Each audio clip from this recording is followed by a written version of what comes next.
going live theme song. But I'm not. Oh well.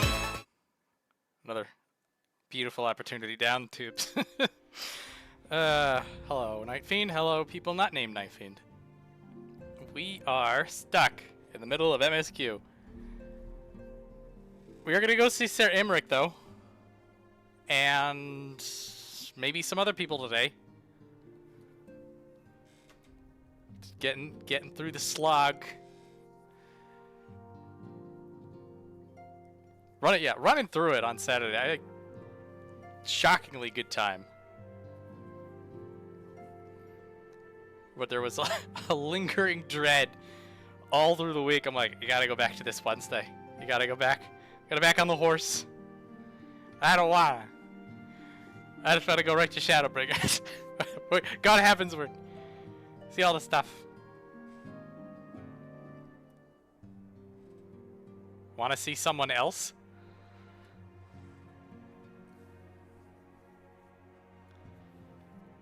Nah, it's just the frickin'. Alright, we gotta get through this. I got a woman up here playing as a woman. Had a good time sitting next to all those triple triad cards. Your mate's missing face down to that table there. Yeah, that's probably it. There's Eden's Promise. There's frick. Asura's there. Holy shit. Okay, we are changing trajectory immediately. It's been done. Alrighty, you shut up. And let's go. Congratulations, you've made it to the fan club. Probably one of the few people on Earth I will acknowledge as a bigger Blaidd fan than I am. Outside of the people that dress up as Blaidd and draw Blaidd. Actually, there's a long list, but you're on that list. So, I'm going to put your name on it. And you could put... Okay. Yes, this is way more interesting than patch content. Let me get a name. Da-da-da-da-da. Nice dog spin. Paste duplicate. And down you go. And in it is. So, what am I putting? What is your name? How will you be remembered in the halls of the Blaidd fan club?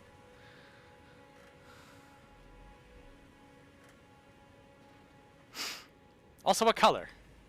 Very important choices we are making today.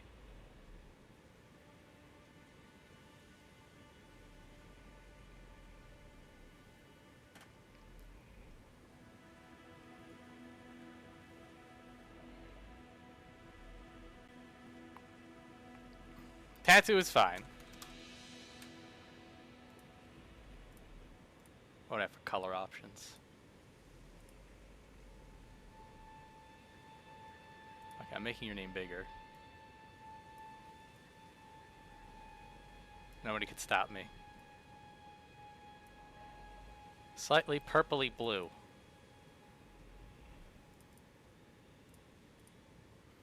So that's purple. Let's make it a little bit bluer.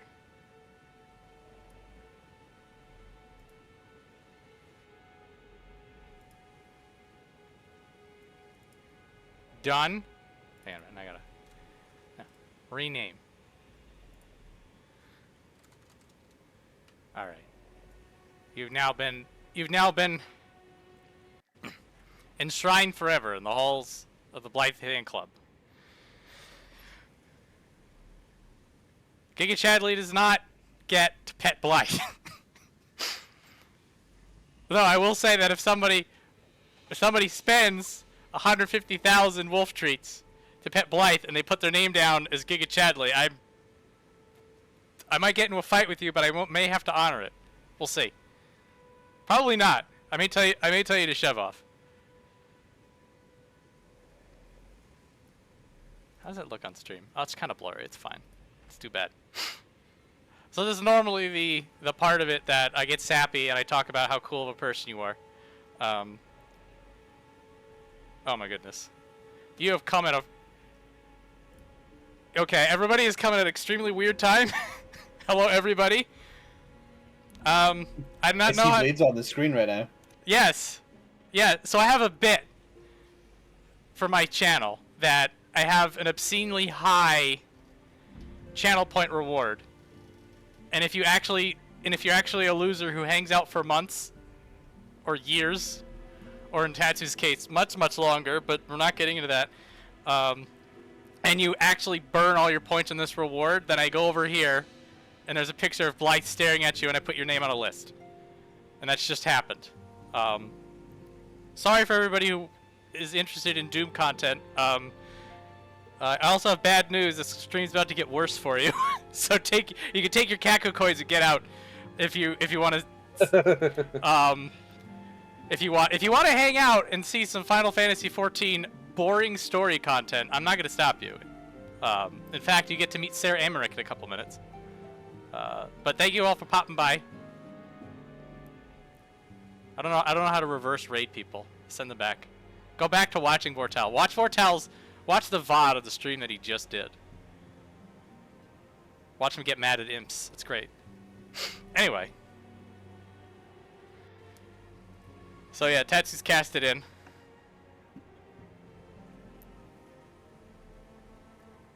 Tatsu is a very dear person to me. Yeah, I was about to go on about how I typically want to gush a little bit about whoever redeemed it, because typically it's a person that I care about. But in the case of Tatsu, I will probably be here all stream. I will probably start crying. It's going to be very messy and gay. And I'm playing a Femroth, so I'm canonically not gay by the memes. Anyway, yes. This stream started funky. I like it. And now back to the mundane normalcy. Thank you for redeeming that. You can now spend your points to do anything you want. All right. So yes, we were making fun of me for these being all the triple triad cards that my main doesn't have. I found out later this week that the Eden's Promise Eternally apparently has a 1.5% drop rate. So statistically, I'm not even close to being unfairly scorned by the game. It's wild that that's the case, to be honest. The fact that I now have the card, I know I ran it a lot, but I didn't think I ran it that much, so it feels weird that I still got it.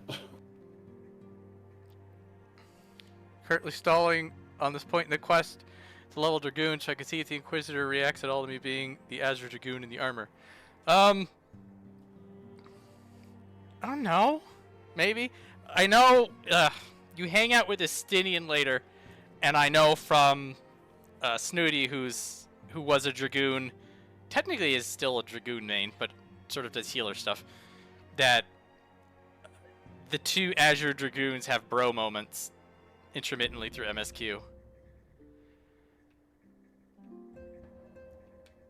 Dragoon actually is fun. It's just it's very... The melee DPS is a very crowded place to be.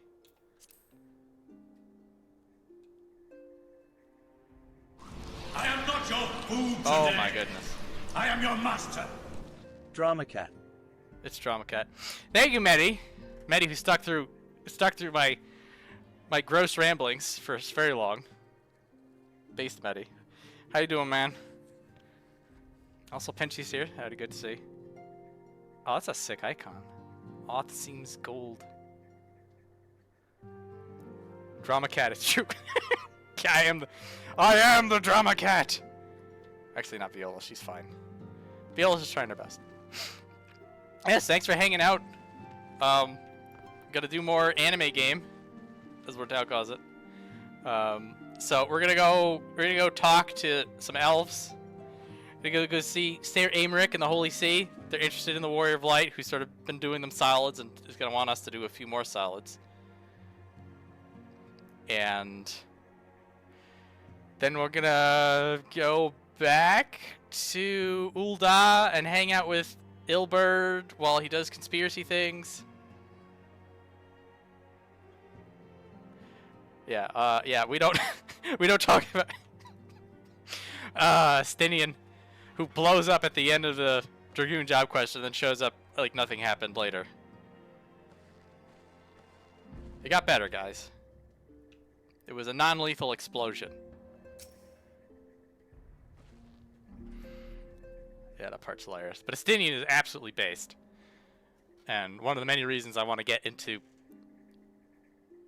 Heaven's Word, where he just talks shit to every single person in the room, no matter who's in the room. Except for the Warrior of Light, because he actually in the beginning he talks shit, and then Real recognizes Real and he stops talking shit to us. Anyway. I'm gonna go talk to the Holy See. What do you got to say?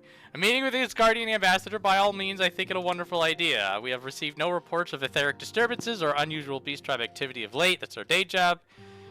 If Alpha Naud believes your presence may help him secure more favorable terms, I see no reason to deny him.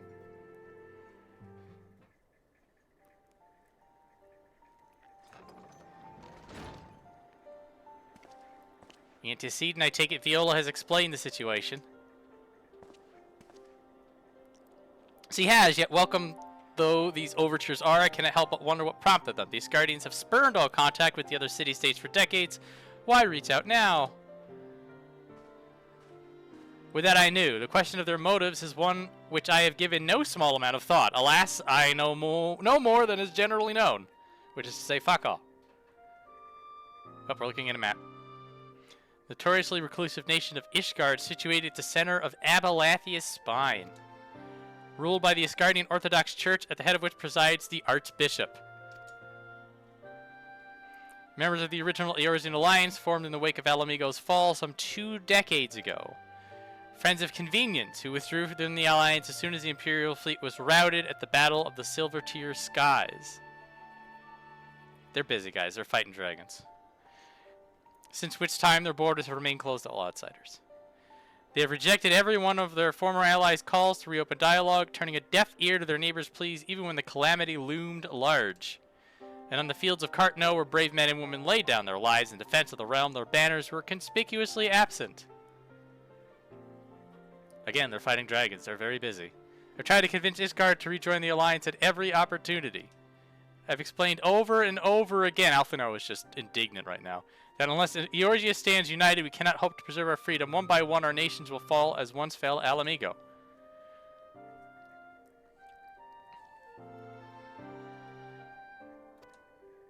He's going to be pouty about it. Surely this can be considered a step in the right direction. I should hope so. Rather than the lowly messengers we have been fobbed off with in the past, this time we shall meet with a man of genuine influence. Of course, I am not so naive as to think that they come to us out of the goodness of their hearts. We have something they desire. They have yet to find out what. It's standing in the room to the right of Menphilia. But such is the nature of diplomacy. They will bring their agendas to the negotiating table, and so will I, along with a handful of incontrovertible truths. Alphino, shut up and just let me kill things. He's not gonna. The Empire will soon be at our doorstep once more. Indeed, you may be assured I will expound upon this point and others. Let us depart from Dragonhead. Our old friend Lord Harshafont is expecting us. Our bestie. Since our quest to recover the Enterprise, I understand you have further ingratiated yourself with the man. Excellent work. His fondness may prove useful to our cause. Oh boy. Feels like I definitely have ingratiated myself to him.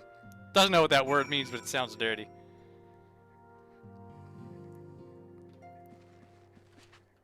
Alright, now we're going to go to Camp Dragonhead, which is this one.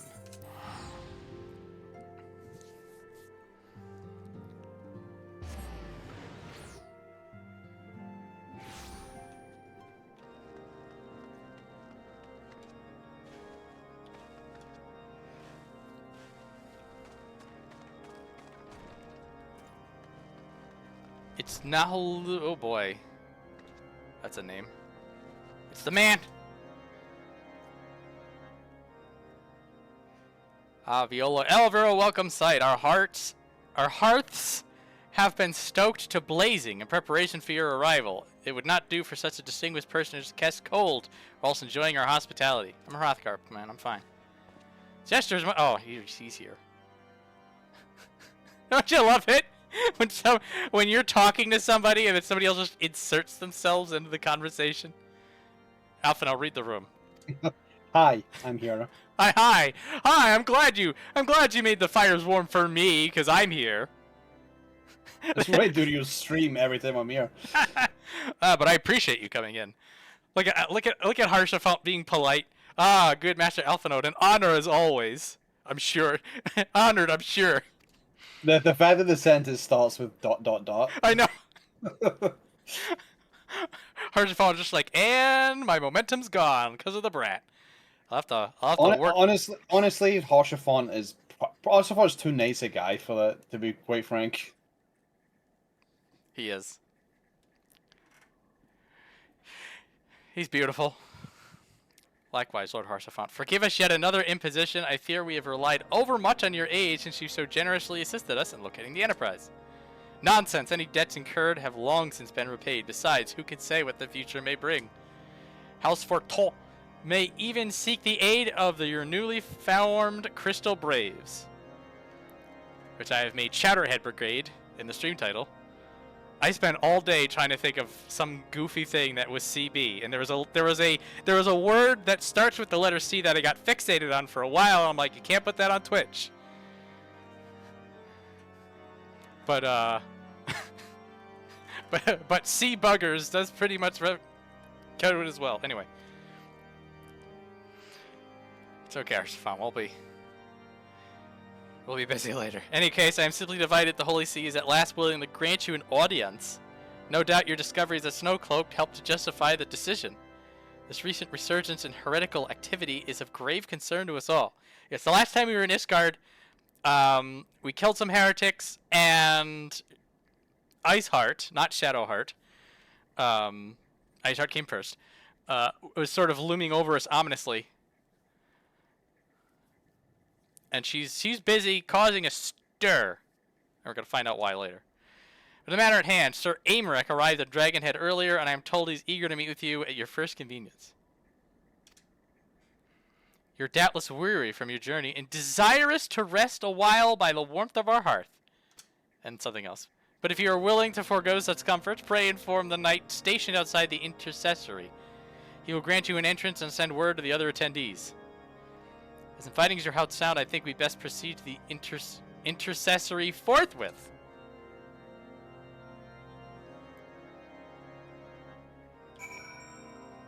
Ooh, it's Papayan Hahayan. Proper potato naming convention. What do you got to say? You'll find the entrance to the intercessory outside is just around the corner to the right. Speak with the guard stationer, and that's Harshaphont understands that I may need help. You have anything good to say? No.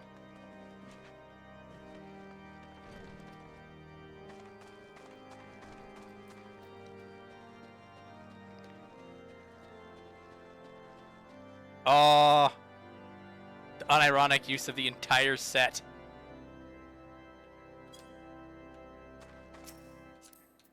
Let's see. They have one. That's all I care about. We've been expecting you, madam. Pray take your ease inside, and I shall summon the others. Take your ease. I gotta use that. This room.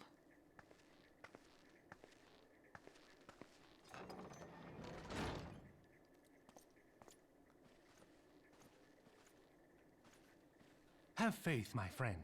You need only state your case with confidence and clarity.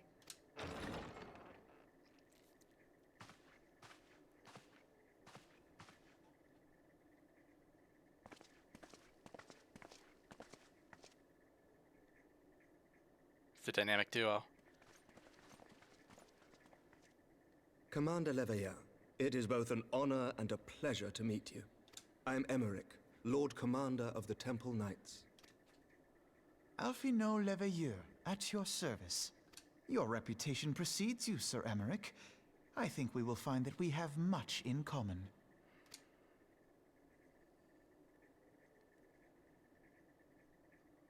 Speaking of reputations, yours towers over us all. Does it not? It does indeed, Lord Commander. It's Taciturn Temple Knight. I am not too proud to admit that I have followed your activities with an interest bordering on fascination. Full glad was I to learn that you would be joining us. Now then, shall we begin?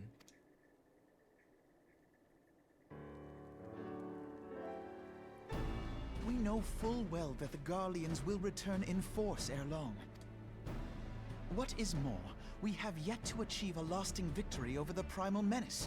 The beast tribes continue to summon their gods, and each incarnation is stronger than the last.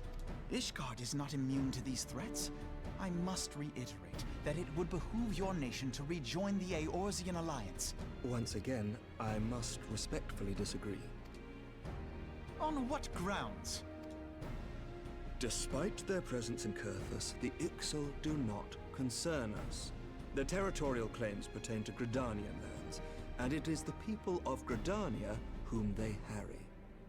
Consequently, the Holy See judges this to be a Gridanian affair, and Ishgard does not intervene in the internal affairs of other nations.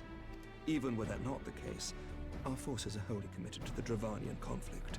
We have not the knights to spare. As for the Garleans, we are not ignorant of history.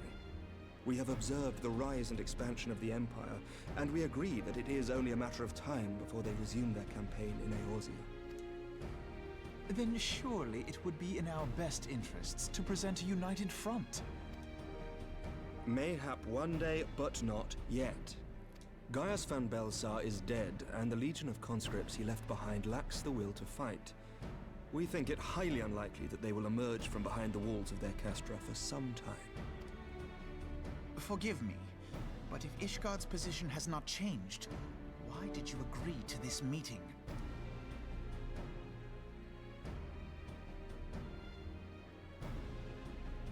It was not only as a representative of Ishgard that I came here.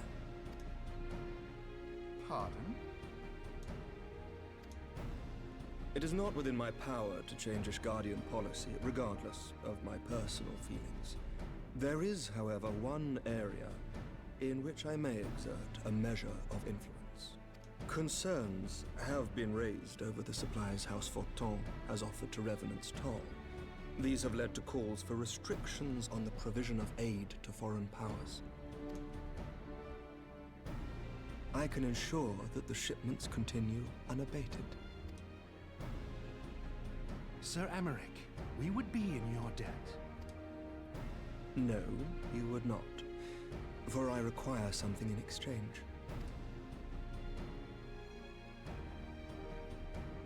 Of late, there has been a flurry of Dravanian activity, the purpose of which was not immediately clear. However, our astrologians have since observed alarming changes in the heavens. The dragon star waxes unnaturally bright, and there are whispers that it portends the resurrection of Midgard Sorma. The fallen guardian of Silvertear Falls? That's absurd. Full many times have I gazed upon the dragon's corpse still wound around the Agrius, and wondered how different our world might be if it yet lived to plague the skies. Plague is not the word I'd use, but continue. I do not know, and I do not wish to know, nor does any son of Ishgard. Yet the mere presence of Dravanian forces is not sufficient grounds to send knights to Mordona, whatever our astrologians say. As I told you before, we have not the forces to spare. But we do. So you will intervene on our behalf if we agree to watch over the Keeper of the Lake. Name drop. Do you accept these terms? I do. I will see that you are kept abreast of any developments. I regret that we could not come to a similar agreement on other matters, but I understand that you are not at liberty to make such decisions. Nevertheless, I hope that what we have accomplished here today will serve to demonstrate to your countrymen that we can work together towards a common goal. Mayhap one day we shall look back on this moment as the first step towards a united Eorzea. Mayhap we shall, Commander.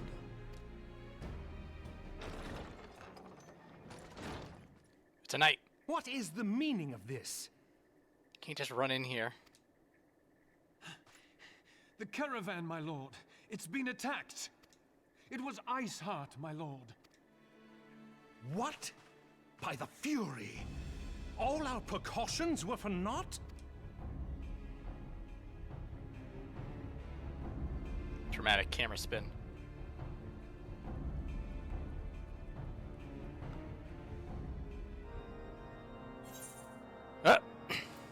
Nope, I like money. Yeah, 110 gear, not enticing. Hey, Flame Giant. Yes. Do you know what's more valuable to me than money? Sleeping? Yeah. Off you go. I like sleep. I think I'm gonna pass out. Have fun with, actually, I don't know if you'll get to keep for the lake today. Maybe you will. I actually can't remember how much is between here and then. But, have fun with the next fight. I will do my best. Thanks for dropping by. Good night. Alright. Make matters worse, the caravan they spoke of was bound for Revenant's Toll of all places. Honestly, were I so inclined, I should think the gods were conspiring against us. They're not. Happily, however, I am not. I would know more of this attack. Yes.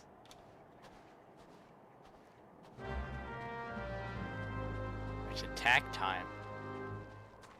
Well. Oh, Gibberish Guy is still here. Hi, Chiffon. He went back to his chair. My sincerest apologies for the interruption, my friends, but the situation is such that we must act swiftly. Iceheart's heretics fell upon the caravan bound for Revenant's Toll as it was passing through Boulder Downs. 'Twas an ambush, swift and ruthless. In an instant, every knight was slain, every crate seized, then as quickly as they appeared, they were gone. 'Twould be an impossible feat without knowledge of the route, knowledge to which only a select few are privy.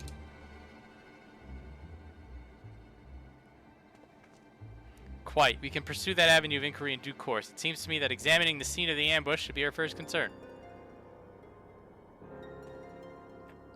Trail is yet warm. Or iced. Ah!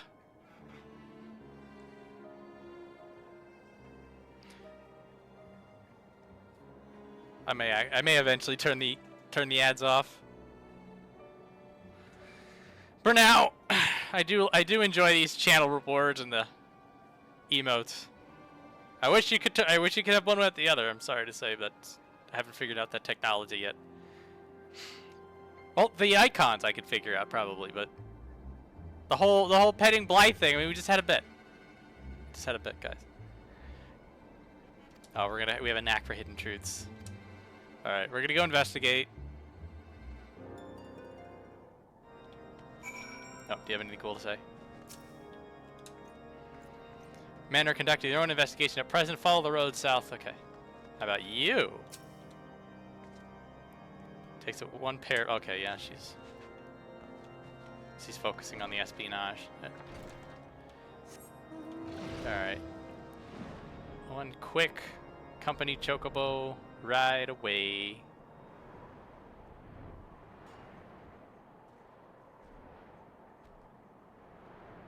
Oh, they have that mount. This is a cool mount. That's the mount in Stormblood. If you do all the extremes, you get all the mounts.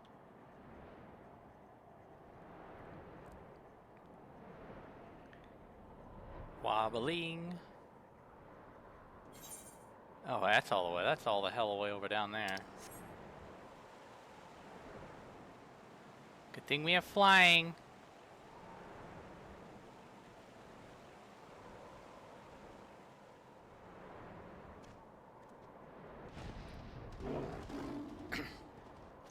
Hello. Move along, adventurer. There's nothing for... Ah! Lord Harshaphant bid you speak with us, then you must be... Beg your pardon, scion. As you can see, they left nearly a crate behind. Tipped a wagon for good measure, even. Excuse me.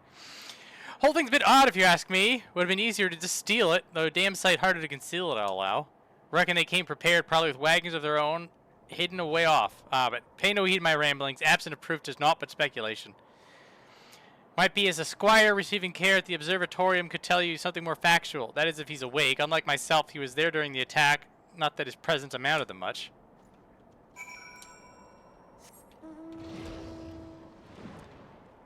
Peak a Realm Reborn content. Fly across the halfway across the map, talk to an NPC. He tells you to go talk to someone else. You fly halfway across the map again. Often backtracking to talk to somebody else will then tell you to go to a different place. We are not at I don't think we're at fighting Shiva yet. I think that's a little bit closer to Heaven's Word. What is dragons? It's always dragons. Sure is. Dragons are your answer. A bit of a heretic. Come to ask about the attack, have you? We came upon them before the entrance to the Hall of Seven Echoes. Pilgrims, we marked them as, lost and ill-equipped for a journey further north. Our leader called out to them and one step forward to answer. Slowly she approached, her silver hair flowing in the wind like melting snow. Just a young girl, I thought, some poor lost lamb in search of salvation. Our leader must have thought the same, else why would he let her draw so close?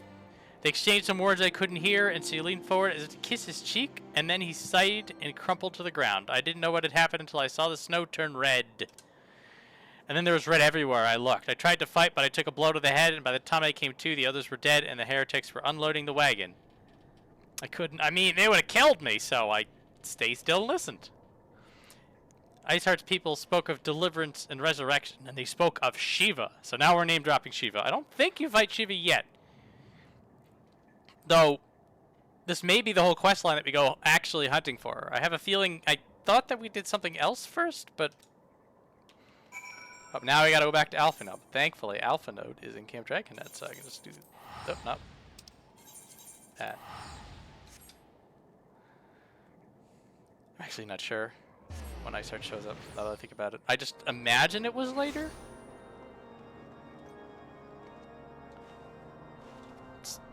Second guessing myself left and right now. I can't jump over that. Allow me.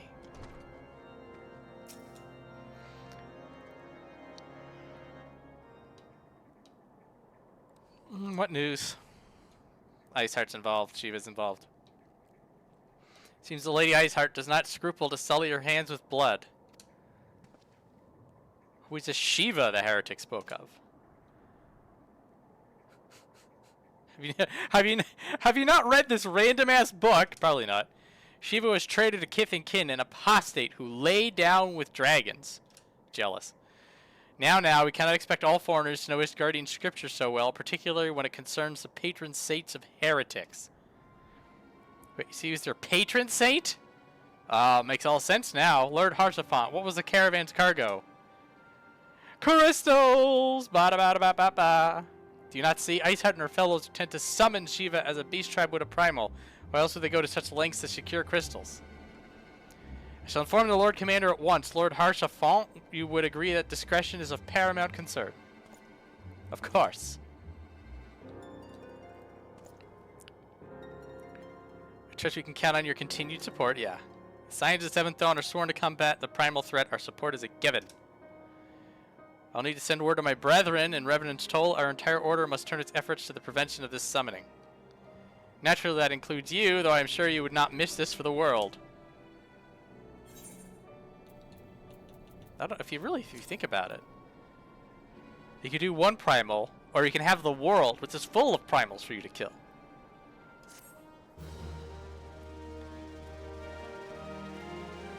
I'll just kill all the other primals, that's fine. That's not true. I want to kill them all. Persistent attacks in our caravan seemed little more than a nuisance at first. The heretics were a problem to be sure, but a relatively minor one. That was before I discerned the purpose behind their attacks. Now they have my undivided attention. Oh, the Taciturn Temple Knight has left. After praising Mephilia the situation, also summoned a unit of Crystal Braves. This season at Snowcloak, the Knights of House Durandare have redoubled their reconnaissance efforts in the region. It's my hope that they have information which may help us to determine precisely where the heretics are hiding. Oh crap! Maybe we are fighting Shiva.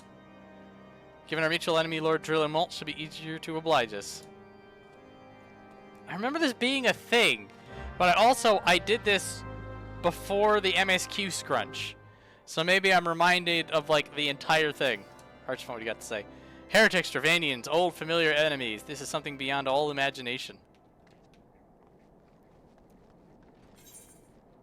Are we...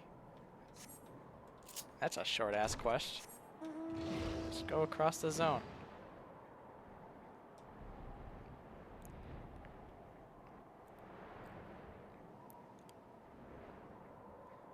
It's a boss rock. Get him. He's got it. It's fine. Don't need me here.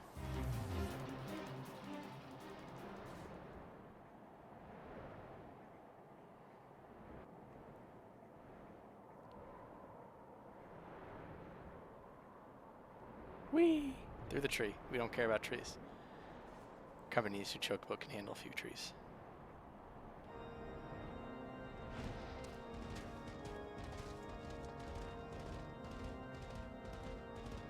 I read my mounts inside. You can't stop me. Oh. Ser Aymeric. Commander Levelier's assessment is most troubling. If he is correct, Iceheart now poses a threat to Ishgard at large.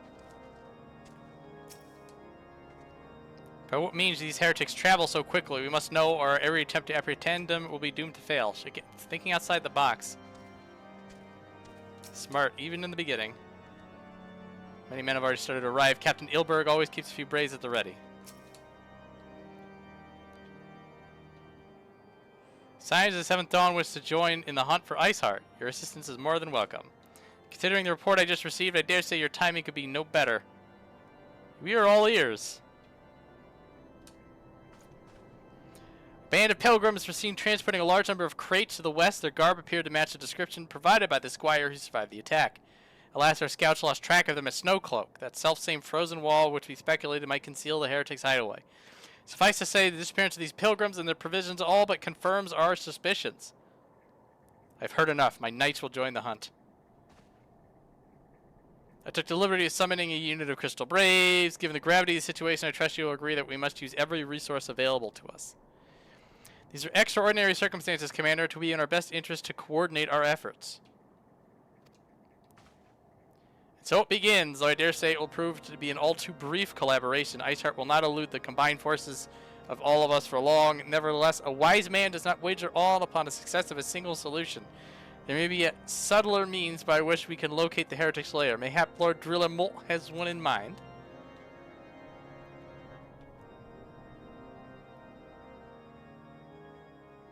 Oh, cutscene.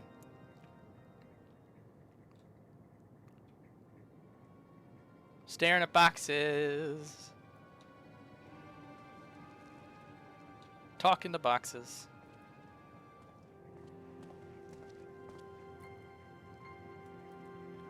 With a heretic mage.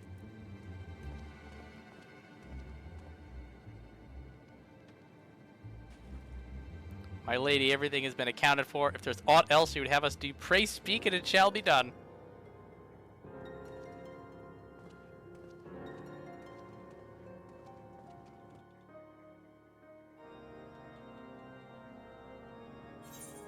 And more money. Oh, what do we get? Bacon bread! Actually, I think it's a recipe in the cookbook. That cookbook, by the way, you gotta be a badass to cook anything out of that. It's unfortunate. Seems as though we are always one step behind our quarry, ever just beyond our reach. Though I'd like to believe that the tables are about to turn, I must confess to having certain doubts. A joint effort may succeed rather than fail, but it could yet yield the self-same result. Fortunately, we are not without other options. I trust you haven't forgotten Inquisitor Gilmel. We have not. The mystery of how the heretic remained undiscovered for so long has been much in our thoughts, as has the question of what steps might be taken to prevent a similar breach of security in future. Accordingly, we conducted exhaustive and covert evaluation of everyone in Whiteburn Front. Though some were found to have committed certain minor transgressions, we identified only one possible heretic.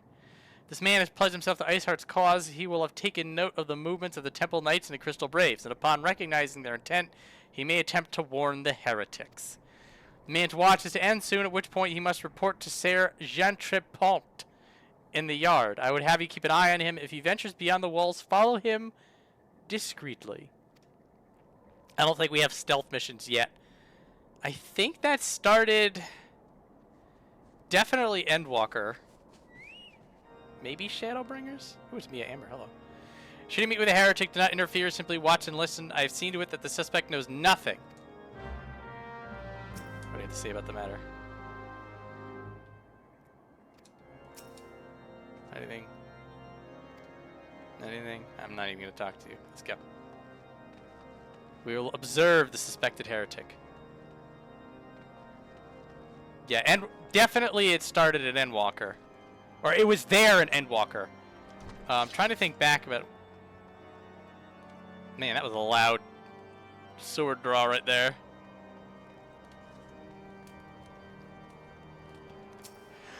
So I'm trying to think back because I'm trying to think. I don't think there was anything like that in Shadowbringers.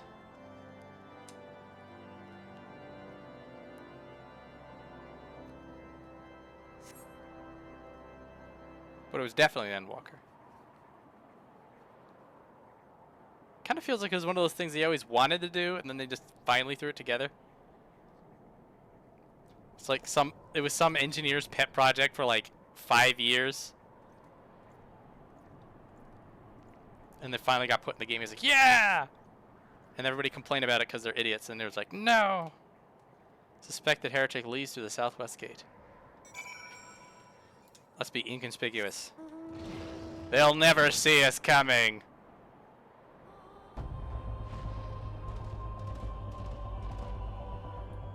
Oh, let's just talk to him. Best take care while traveling these roads. Wild beasts and worse want to lurk by the wayside. Are you a heretic? I'm looking for bad guys. It's kind of funny that you talk to him. Yeah, they added in a bunch of stuff to the Dawn Trail stealthy missions. Holy crap! Holy crap! What's Dr. Eggman and Miles Prower? Holy crap! That's good. Oh, dude. You see, I was... When I heard that maybe there was a chance I could transfer back to main server, I was like, yes, finally, I get to be back. But then, like, this server is full of this weird meme nonsense that I'm just fixated on. It's too good. Sonic's too fast. He was there, you just didn't see him. You've got to go fast.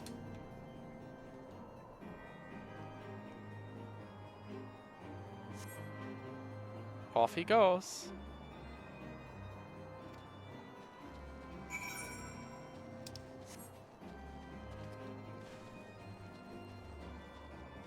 I was gonna do the whole meme about just following around on the company issue Chocobo, but then they let you walk up and talk to them, and I'm like, I just got out-memed by the game. I can't even be mad.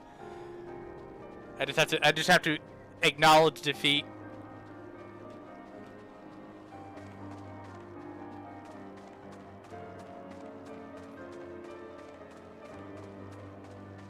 Could have sprinted, I guess. I don't know.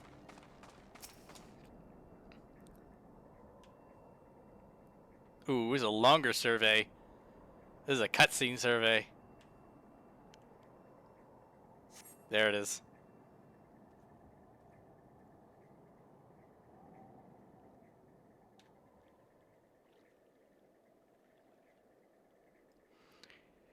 We're in the Seven Hells. Ari, I'm freezing my bollocks off here.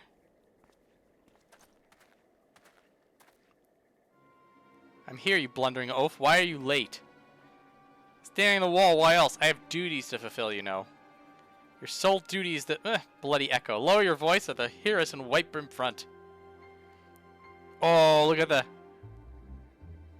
the back against the wall post. I think you're just standing still, but they just sort of make your head go up and right. I don't know. What did it do, Chep? Temple Knights are blah blah blah and Snowcloak. This is what you bring to me? We already knew about Mumble Mumble. Our comrades in Boulder Downs will use the tunnels. Dead before they know what's happening. Nevertheless, blah blah blah.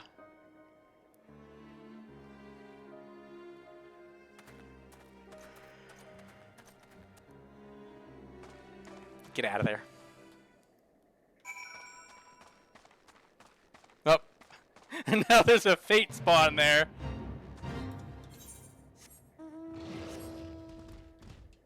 It's a boss. Scatter.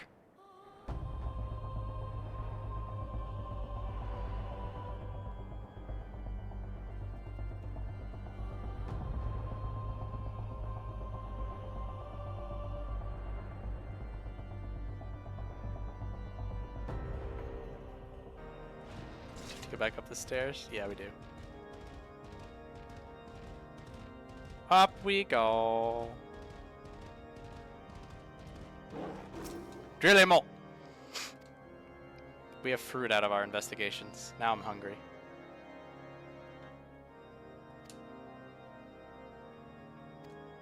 Few snatches you were able to make out are nonetheless enlightening. It would seem the heretics are aware of our operation and confident they can thwart it. Their comrades in Boulder Downs are key to their plans, which means it is key to our plans that they be rooted out and put to the sword.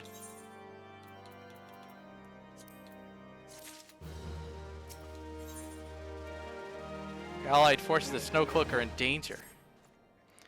We've long suspected that the heretics use a network of secret tunnels to traverse the Highlands undetected. Given what you overheard, I fear that Snowcloak may be riddled with such passageways and that the heretics in Boulder Downs are planning to use them to take our forces unawares. A contingent of House Durinder knights are on patrol in the area, and I shall order them to begin searching for the heretics at once. But knowing nothing of our enemy's numbers or readiness, I cannot say for sure they will be sufficient. Put my mind at ease if you consent to assist my knights with their search. I know they would take courage in the presence of so storied a warrior. Pray rendezvous with them in Boulder Downs. Yeah, we're gonna go kill him. Let's go rendezvous.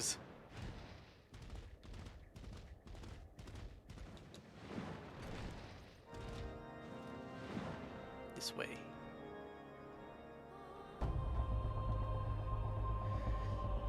Yeah, they don't. Nobody really reacts to what you wear. Where are they? Yeah, they're over there. Which is, I mean, probably for the best, because if you have some Mikote doing this quest and nothing but a bikini, then you'd really dig yourself a hole. The amount of dialogue if they are wearing nothing, say this. Oh, that's a bunch of bodies.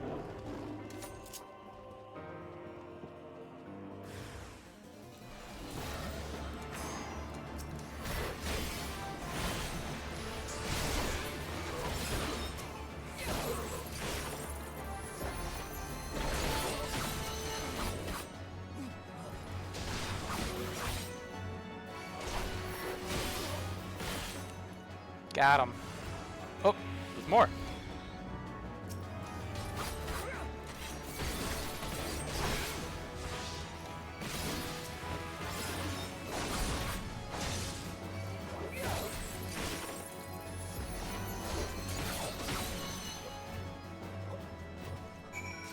Search the heretics' effects. Oh, it's right there.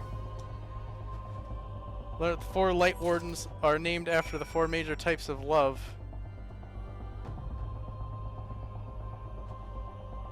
Yeah, the 4 cardinal sins.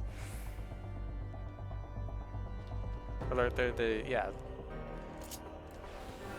That's not this one. Come on.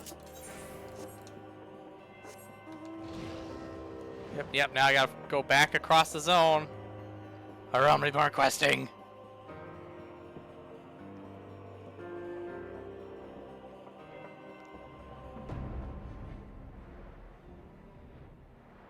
Yes, they get into it, but the way that the Sin Eaters work is that they're typically named after sins and then they're forgiven. So you'd have things like forgiven gluttony. Forgiven Rage. And then the survivors are known as sinners to each other because they have yet to be forgiven. Which is bad because you get turned into a monster. And it's pretty gross. I can't wait though. We'll get there, guys. My knight sent no word of your coming. What has happened? What is that in your hand? What is you holding?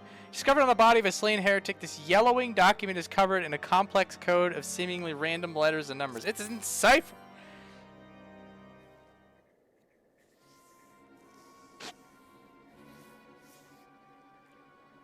I know one of the bosses in Whole Minister Switch, all of their attacks are like torture machines. It's pretty brutal.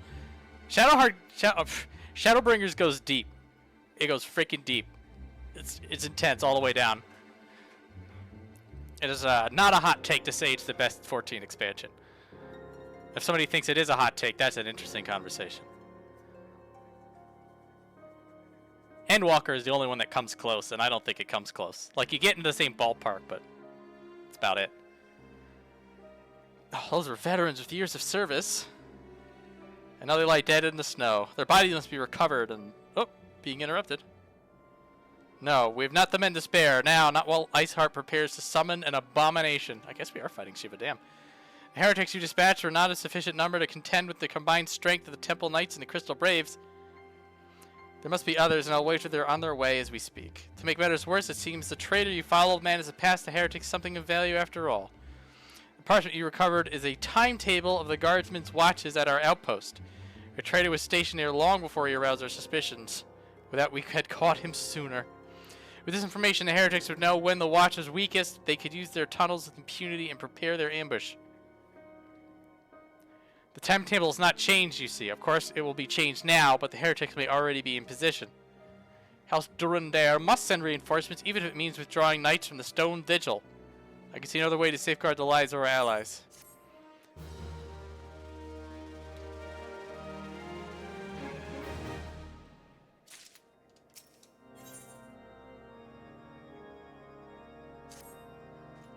Time is of the infants. While my knights make ready to depart, the heretics may take our allies and Snowcloak unaware. Superior training equipment will avail them not. They are cut down ere the swords are drawn, but all is not yet lost. If you leave now, there may still be time to warn them. Off we go. I think I'll be sitting in queue for the rest of the freaking stream, though. It'd be like that.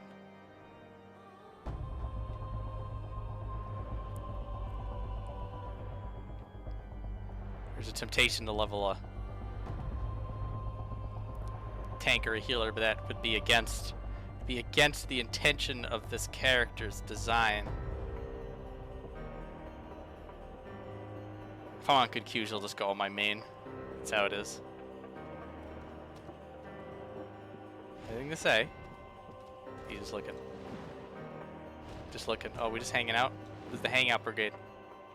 Very good. Aymeric's here. Okay. Hello, stalwart Temple Knight.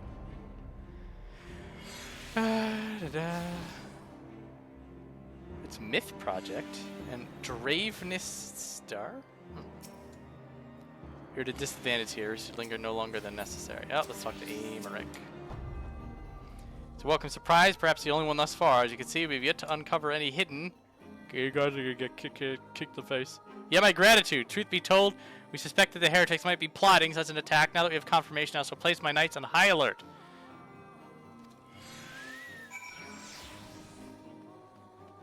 Oh, it's Yu Yu Hakusho. God bless whoever designed these uniforms. I'd have frozen to death by now if it weren't for this greatcoat. It does look good, doesn't it? Can we talk to anyone else? No. Pay no attention to the Midgar Summer Pet. They're actually going into Snowcloak the dungeon, I think.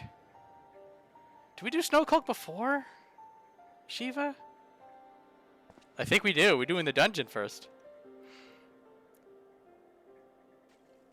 It's all a blur in my mind. Some of the stuff I thought that we did like during Heaven's Word, but it's actually patch content.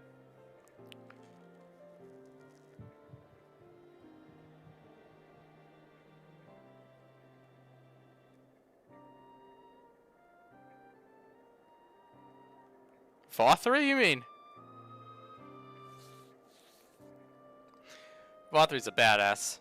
I'll not hear it otherwise. That's how you do a good villain. We'll get to him too. Must be here, I'm certain of it. Why else would they go to such lengths? 'Tis but a pity his discovery comes on our enemy as such a disadvantage. Forewarned though we be, the heretics know the terrain far better. I dare not think how many are watching us at this very moment. Confound it! It is all wrong. Iceheart has us scrambling to save our own skins when we should rightly be straining every sinew to find her. There she is!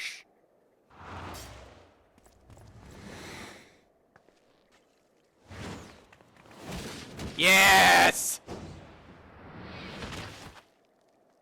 Ada's here! That was close. They didn't hurt you, did they? Only my pride. There'll be others nearby. We must see that they are given a similarly warm welcome.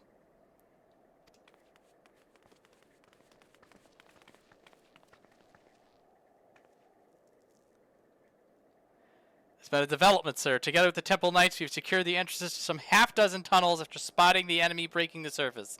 But that is not all. We think that one of them may be important. Certainly, the heretics near flung themselves upon their swords to defend it. Amongst his warren of tunnels lies the entrance to Iceheart's lair. Some of the others were going in! A moment. The tunnel in question is barely wide enough for 2 men abreast. We cannot say with any certainty where it leads, much less what is waiting for us there. Furthermore, we have no way of knowing how many heretics are still lurking there on the surface. What if they were to converge on this point after we enter the tunnel? For all we know, we could be funneling our forces into a trap. Seems like we need a group of about 4 people to go in somewhere.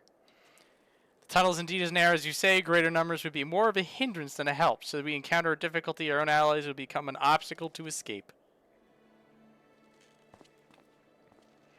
Change of plans. While we rendezvous with Ser Aymeric and keep the heretics at bay, here you'll go wherever that tunnel leads. If you find Iceheart at the end of it, do not let her escape.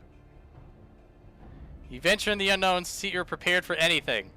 I suggest you call upon your allies, though not too many, or Papalimo will sulk. He's standing right there, Al.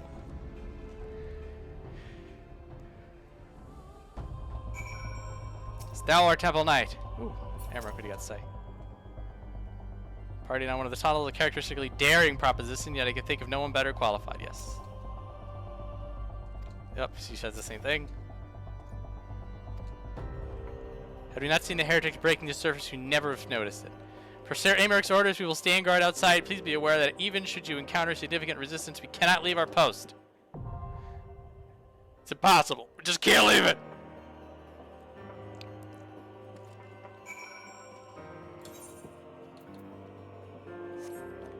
Oh, well, Shadow Drippy's busy probably. Hang on, let's see this.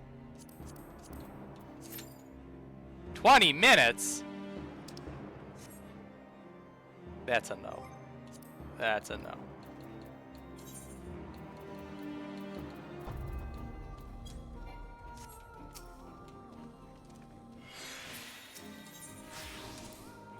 I'm bringing some friends. Ooh, look at them scions. 0 minutes. Better. Slower, but if that's a legit 20-minute wait,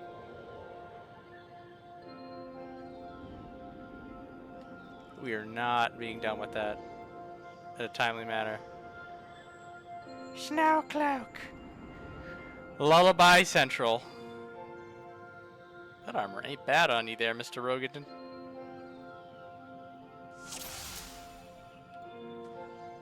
Look at him. Oh no, he's following me around. Alright, let's get it. We are 50.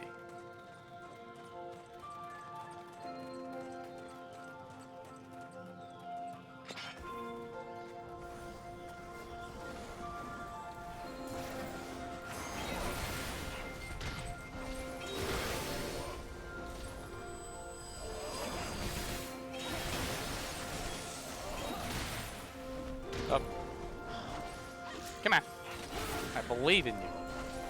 Yeah, this will be a little bit longer, but I think I'll still be done by the time we got actual humans.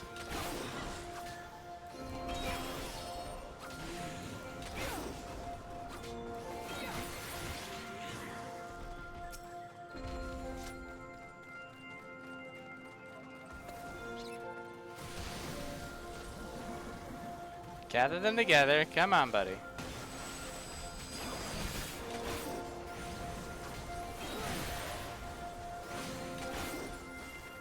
Yeah, Sage in normal Final Fantasy is a bit different than Sage in 14. Had a little bit of fun with it. Oh damn, got shredded.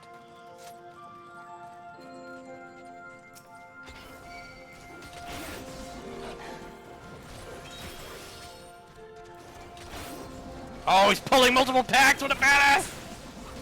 Oh, get it, Marauder.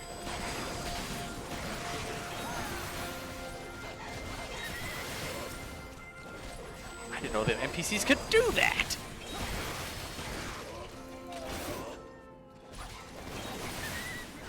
I will say that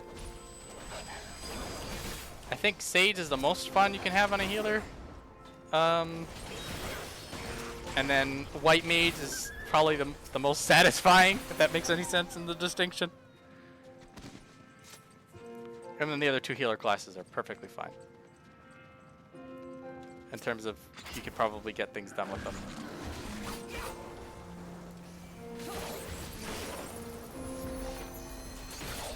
Still have issues with Astrologian, but we'll see. We'll see what time brings.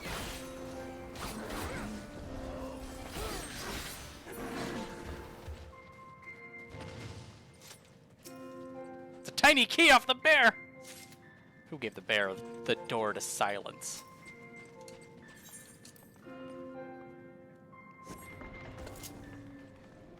Bro just goes right in, he ain't waiting.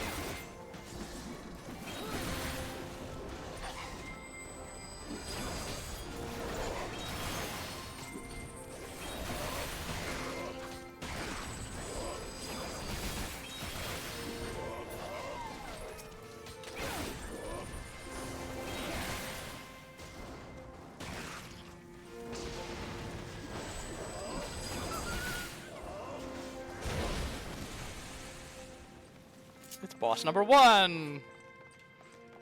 Oh, we may actually see more of these mechanics. I haven't even thought of that.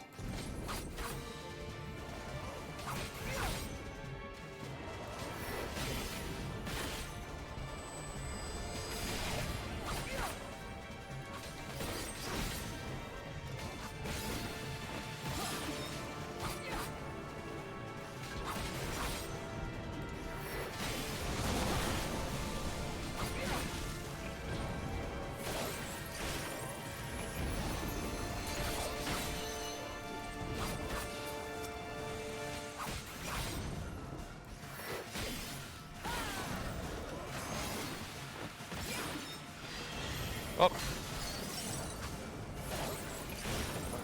That AoE lasted about a second longer than I thought it would.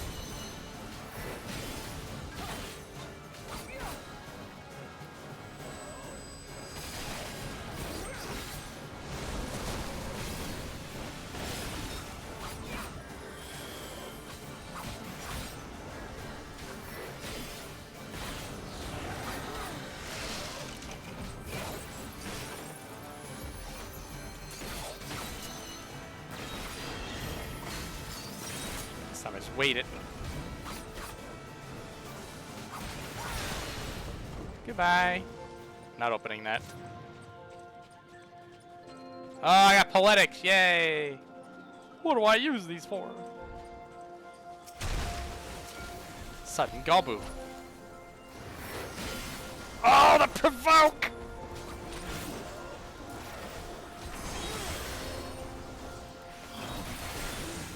So cool, I screwed up my rotation.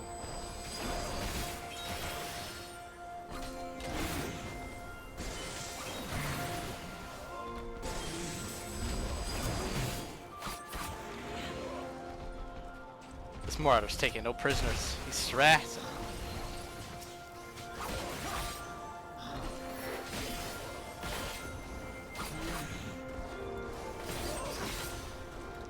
Those ice sprites hurt. You gotta be careful with them.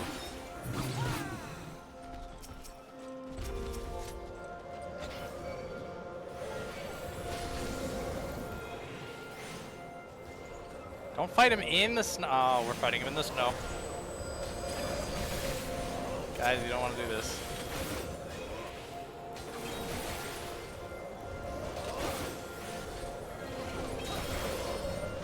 Weird meta today.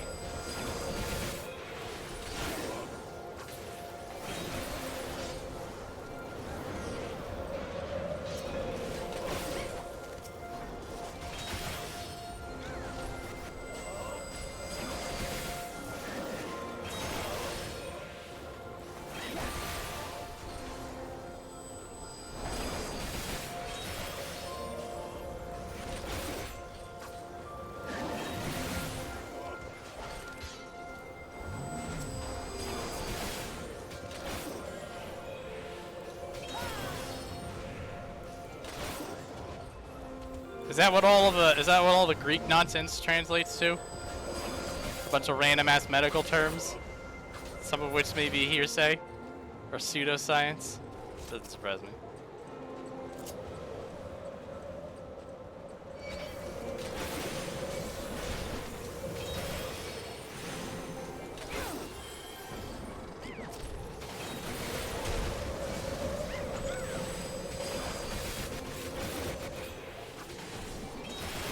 Oh. Oh, we real pulling now. Let's do it. I think we're about to be reaching the boss, but I'll just hit that anyway.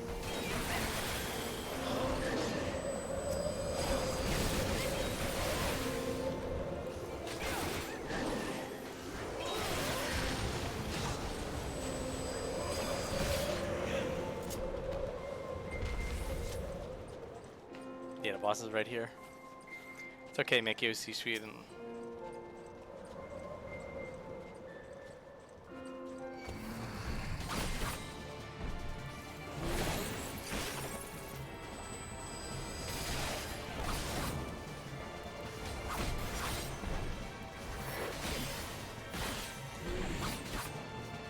Northerlies! That's a blue mage spell!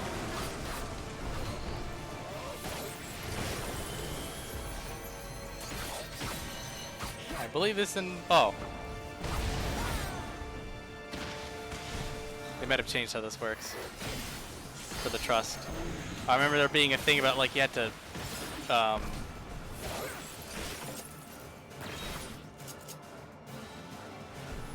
you had to like knock the snowballs into him.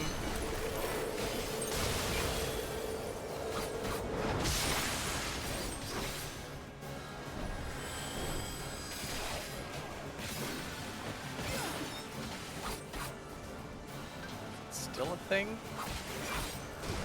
I'll give it a look next time we go down. No, you can't target them. Because some of them are really huge.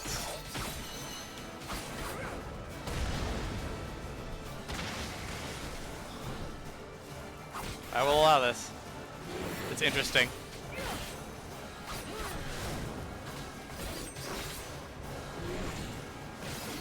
Oh, I wonder how they're gonna change Fenrir then. I didn't even think of this.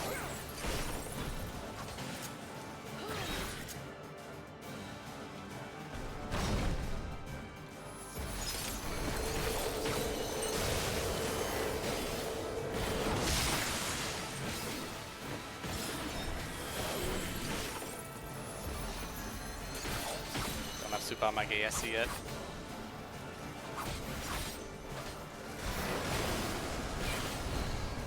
This was fun. I like what they did to this. Treasure chest! No.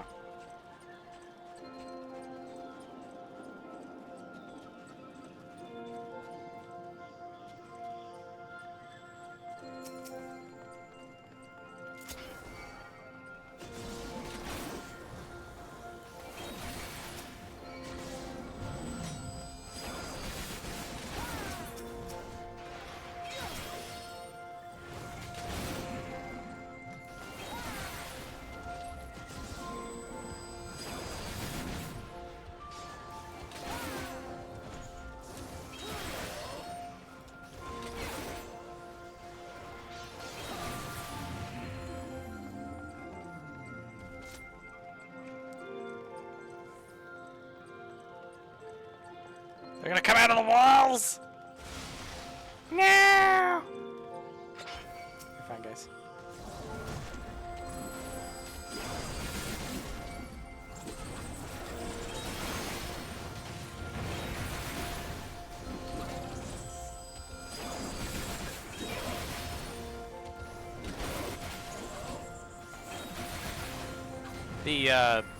The trust members are actually having dialogue with each other during this, in the chat that I have obscured in case somebody says a bad word. It's nothing terribly interesting, but it's just a nice little touch. Not the hybrid gator. I've seen those.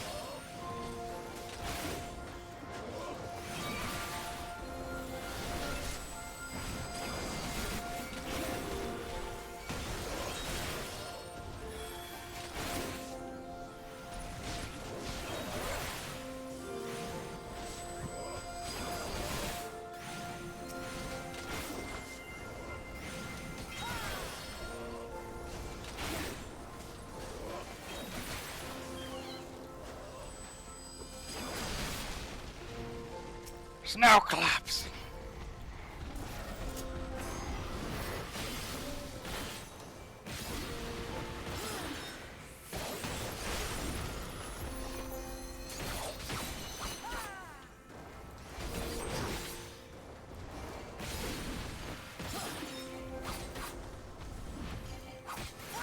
Got him.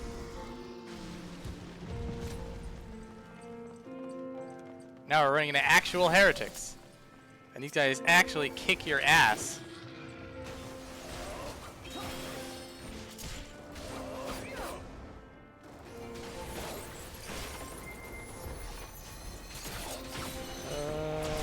That one. Up. Stun resist. One of these people have an apostate's finger on them.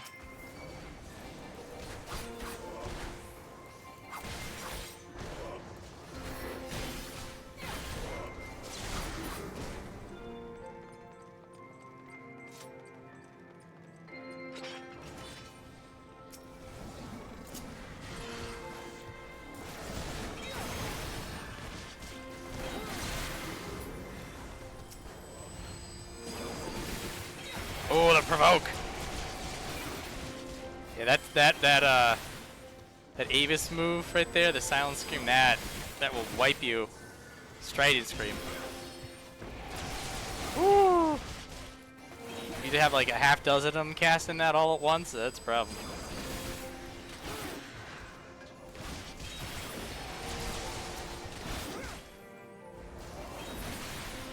There's the finger.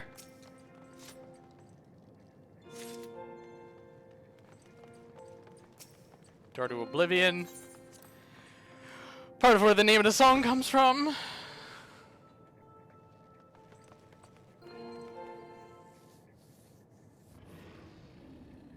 It's fun rare! Ah!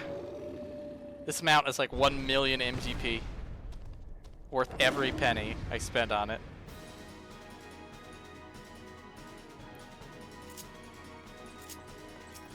Fun rare! I've mapped the realm, guys.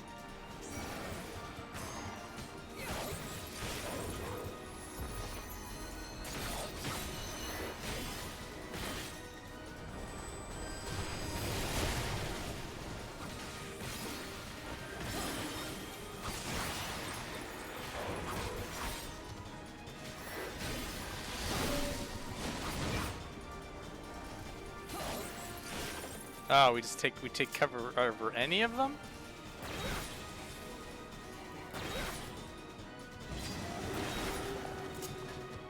Up and then they blow up. That makes sense.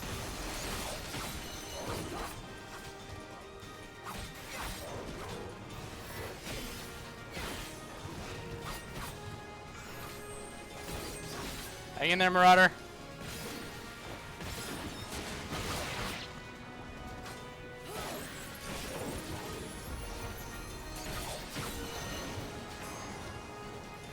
I spun!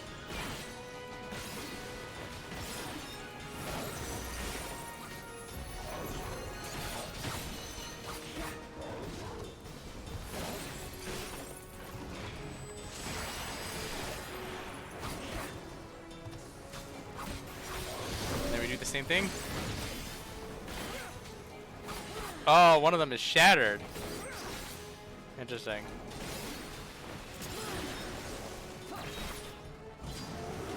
Yeah, okay. What? Fine.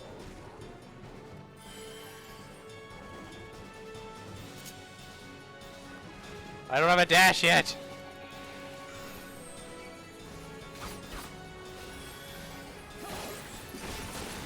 Oh, level 50 Purgatory of Samurai. The kid is good.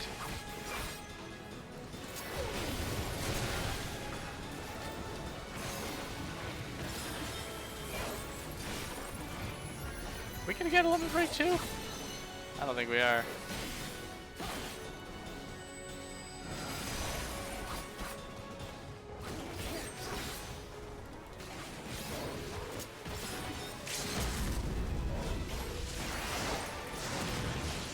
Not now.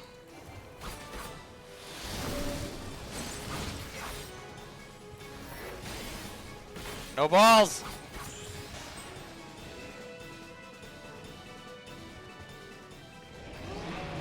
Sorry, Fenrir.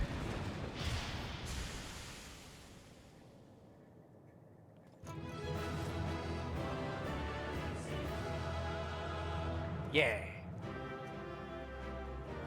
That's probably faster than just waiting in the queue.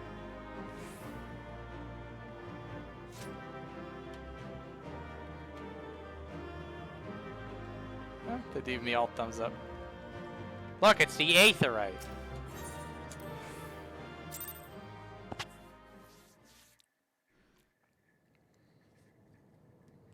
The tales do not do you justice, warrior of light.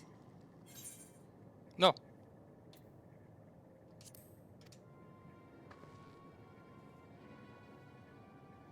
Yes, I know who you are, and you know who I am. I was given the name Izel, but I earned the name Iceheart. Say it, ladies and gentlemen.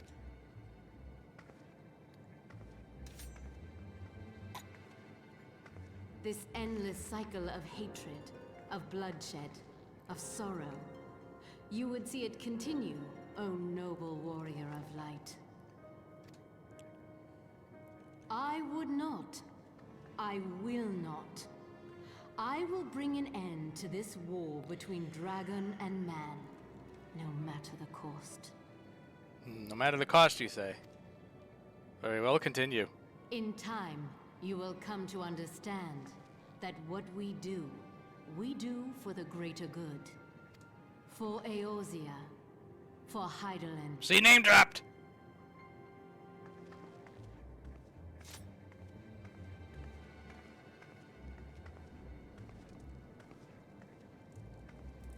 Just gonna let her walk by.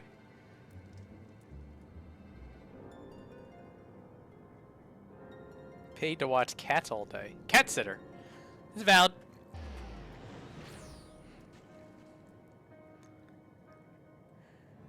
He said mom's name. Now I'm confused.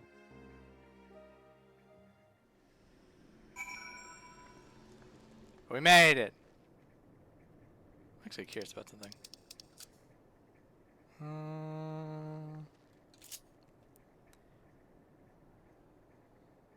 This one. No, I cannot. It's a crafting thing. Took longer than I expected. I'm we picky. Look, it was either a 20-minute queue or a trust. If you want to do it fast, you can go in there yourself, prissy boy. I fought Fenrir. It was pretty cool. So Iceheart is a pseudonym, not that it matters. That he managed to escape is regrettable, but from your description of that beast, you did well to come as close as you did. In any case, now that you've cleared a path, the Temple Knights can begin to survey the tunnels in earnest. Crystal Braids is surely share credit for it too. 12 be praised. We may have turned the situation to our advantage. Assuming we stop Iceheart before she summons Shiva, of course. Needless to say, our fellow Scions have not been idle. Menphilia and Urianze have been busy perusing the archives of House Fortol, gathering what information they can on Shiva. Which reminds me, if you're intending to trudge back to Camp Dragonhead to report on the day's events, don't. The antecedents should be here any minute. I can only assume some people enjoy subjecting themselves to this cold. I have my spirit bond on my head slot item is at max, and I was wondering if I could extract materia from it, but I can't. Not that I care, because I'm not going to use materia, but I could have just vendored it for a pittance.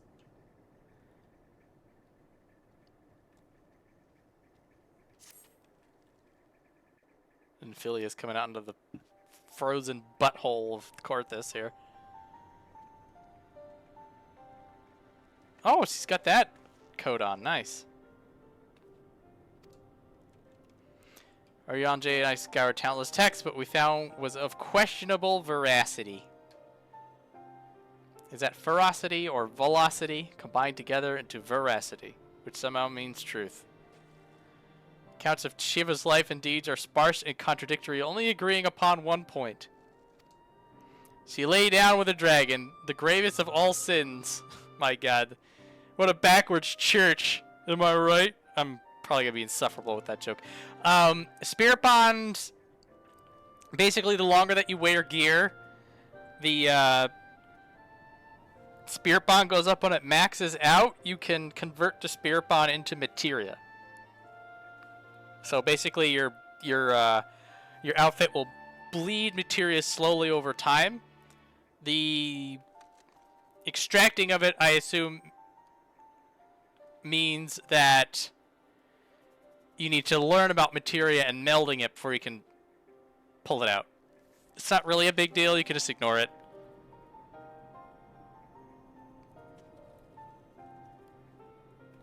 I know this is what Iceheart meant when she says doing it for the greater good. Not allowed to lay with dragons. This church sucks. I'm out. I mean, relatable. In the eyes of Iceheart's followers, this is a holy act, the blessed union of man and dragon. Just converting me overnight. How such a thing could be even possible is quite another question. Suffice to say, I very much doubt we will find a useful answer in the archives of House Forton. Much knowledge has been lost over the centuries, though in this case one wonders if it is by circumstance or design. You said Iceheart took a moment to plead her case prior to escaping, did you not? She was on about Mom. Viewed at prejudice, most would agree that bringing an end to the endless war serves the greater good. I think Ser Aymeric might take issue with her methods.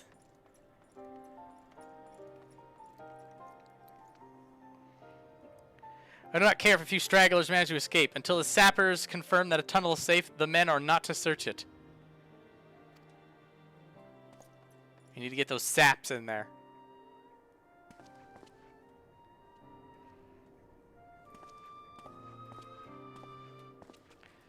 Pursue your foes with less zeal than I had expected. Lest you misunderstand, I do not deny that our enemy has given us good reason to be prudent. I merely meant, you being a man of faith, that I had expected a certain single-mindedness. Alphino just being an asshole in front. Was it not by the will of Haloni that your ancestors came to this land, and why they took up arms against the Dravanians? What would they have done in your position, I wonder? There are those who believe that faith is a renunciation of free will, that unquestioning devotion is required of all who would live a life in service to the Fury. Such righteous fervor may well serve a knight on the front line, less so a leader of men. We are all at liberty to interpret the scriptures as we will. I choose to believe that the Fury would value the lives of her follower over the deaths of her enemies. But I would not presume to speak for the Knights of Eld. 'Twas a different time, nay, a different era, and the scripture tells us only so much.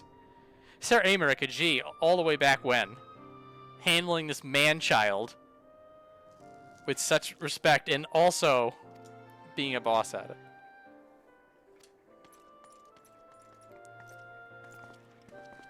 Nice green hair, lady. Would this be an anime game by chance?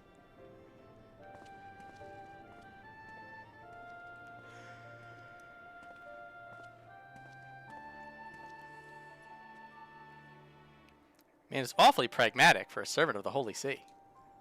A welcome trait at the negotiating table, to be sure, less so when one's enemies are making ready to harness the power of a god.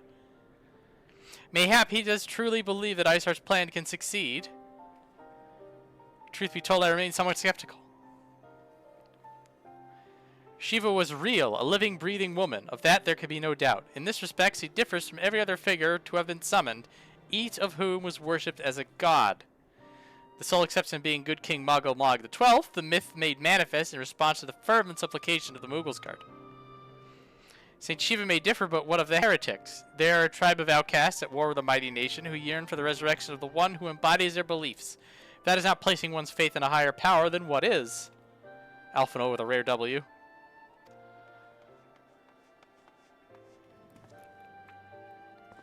Up, here comes Blue Boy.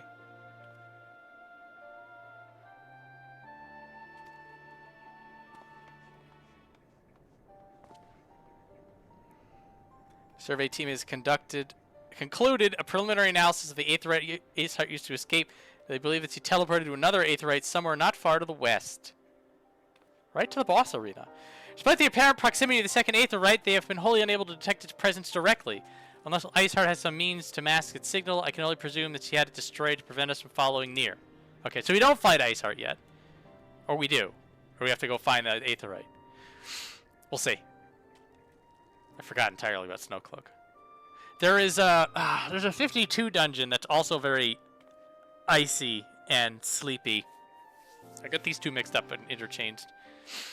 Without the means to teleport as she did, we have no choice but to search for an alternate route, most likely a tunnel, assuming one exists.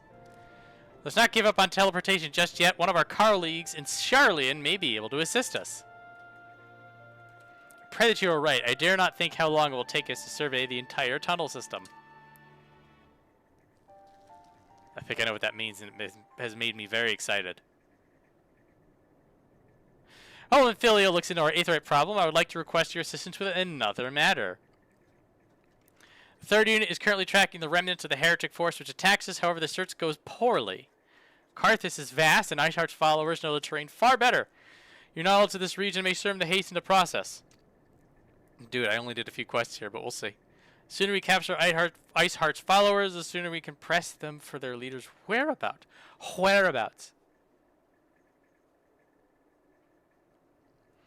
Also, though it is admittedly a selfish request, I feel that my braves would benefit immensely from working alongside you. While we have our share of veterans, you also have more than a few less experienced recruits, many of whom look up to you, in case you were not aware. Isn't that special? The antecedent nodded at me, so I'll nod at you. We're all nodding today. When the task is complete, come find me at the observatorium. Captain Ilbert and I are meeting there to discuss.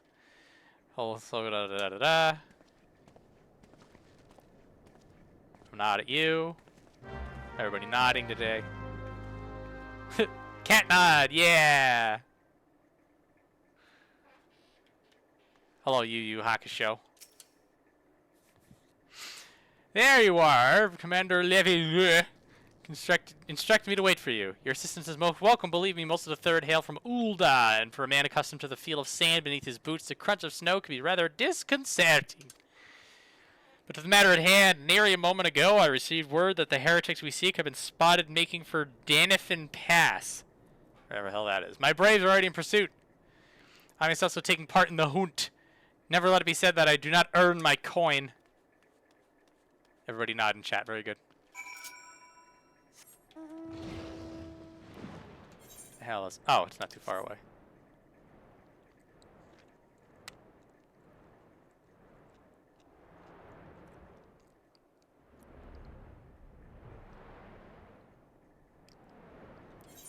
Hop, skip, and a jump. On the company-issued chocobo. Are we gonna, like... Oh, no, he's winded. Did this level 39 chinchilla give you trouble, buddy? What happened? Doll's balls, my ankle's on fire. Caught my boot on a rock or something and twisted it. Oh. Yeah, there's one on ahead. Alright. Looking for tracks. That's all the way down there. Whatever, dude. Twisted his ankle. Slow me down.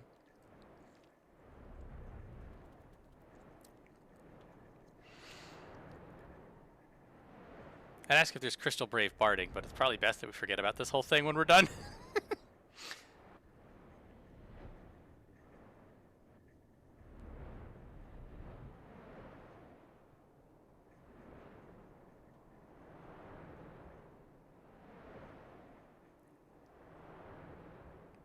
It's the Fresh Prince of Bel-Air. They're so tiny. They lead southeast.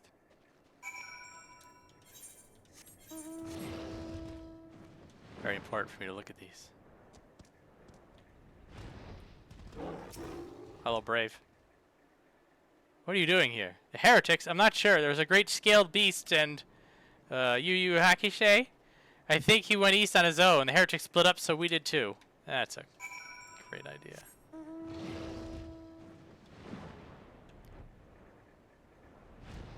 No, Yu Hakusei. What has befallen you? They've befallen. Sodding bluecoats. We have our own insults.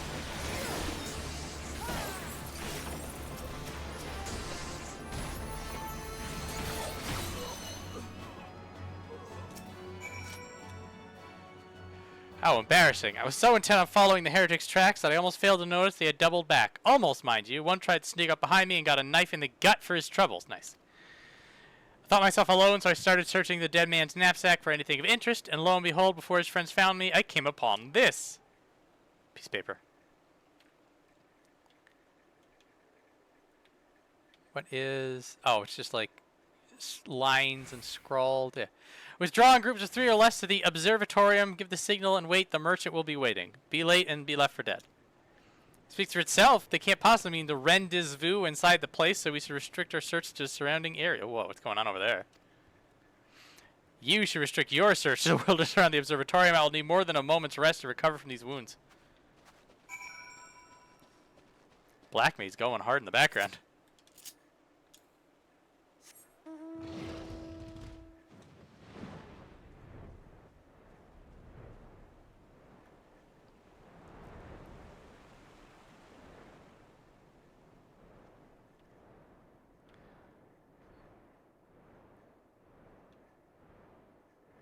Who's outside the observatory? You're a suspicious curtain! Halt. State your business.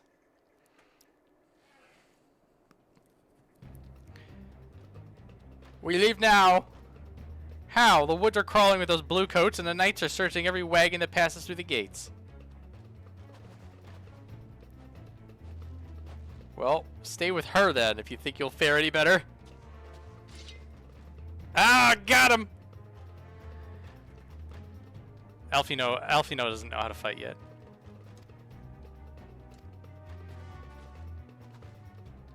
Places like this in my homeland. Sacred snow-capped peaks where blood must not be shed. Yeah, you Giri. Yet your land's ever thirsted the blood of the fallen, and by your deeds it has drunk deep. I've done no wrong.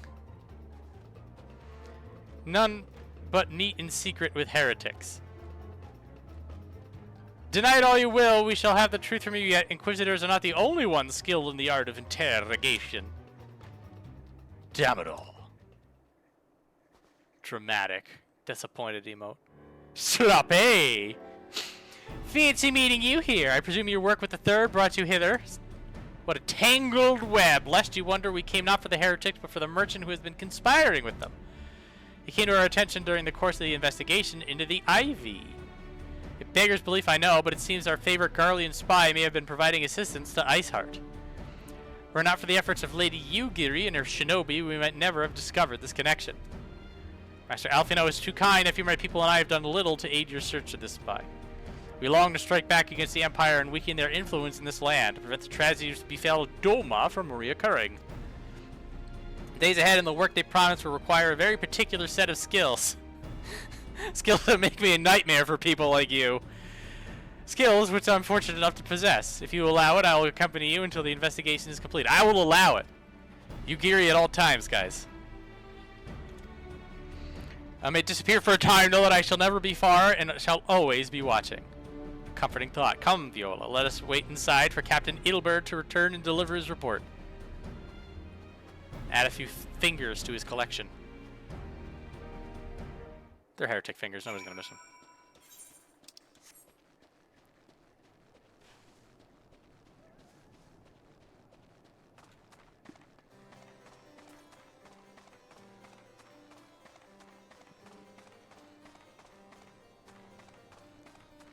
Oh, it's the old Dragon's Bane.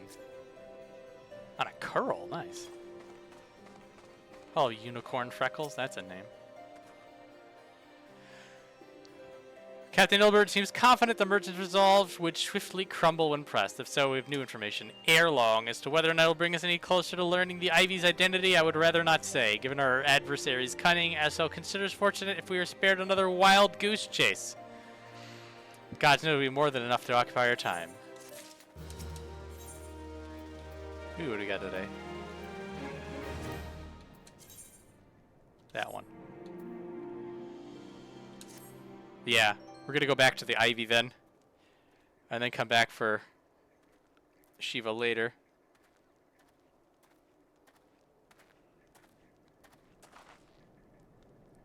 Sup, Ilbert? Firstly, with regard to the heretic we captured, I regret to say that the man could tell us naught that we did not already know. We have since handed him over to the Asgardian authorities. Henceforth, the Holy See will pursue the matter independently. They're gonna throw him off a cliff. Our inquiries concerning the Ivy, however, have proven more fruitful. We've ascertained the channel by which the heretics acquired the information on the shipment routes. We recall the flame we first identified as being in the Ivy's employ. From him we were able to trace a trail of conspirators, each taking us closer to his master. Alas, the trail came to an abrupt end. Fearing the investigation had been compromised, we took the necessary step of detaining all suspected of conspiracy. There were 5 on our list, including a flame stationed at Revenant's Toll.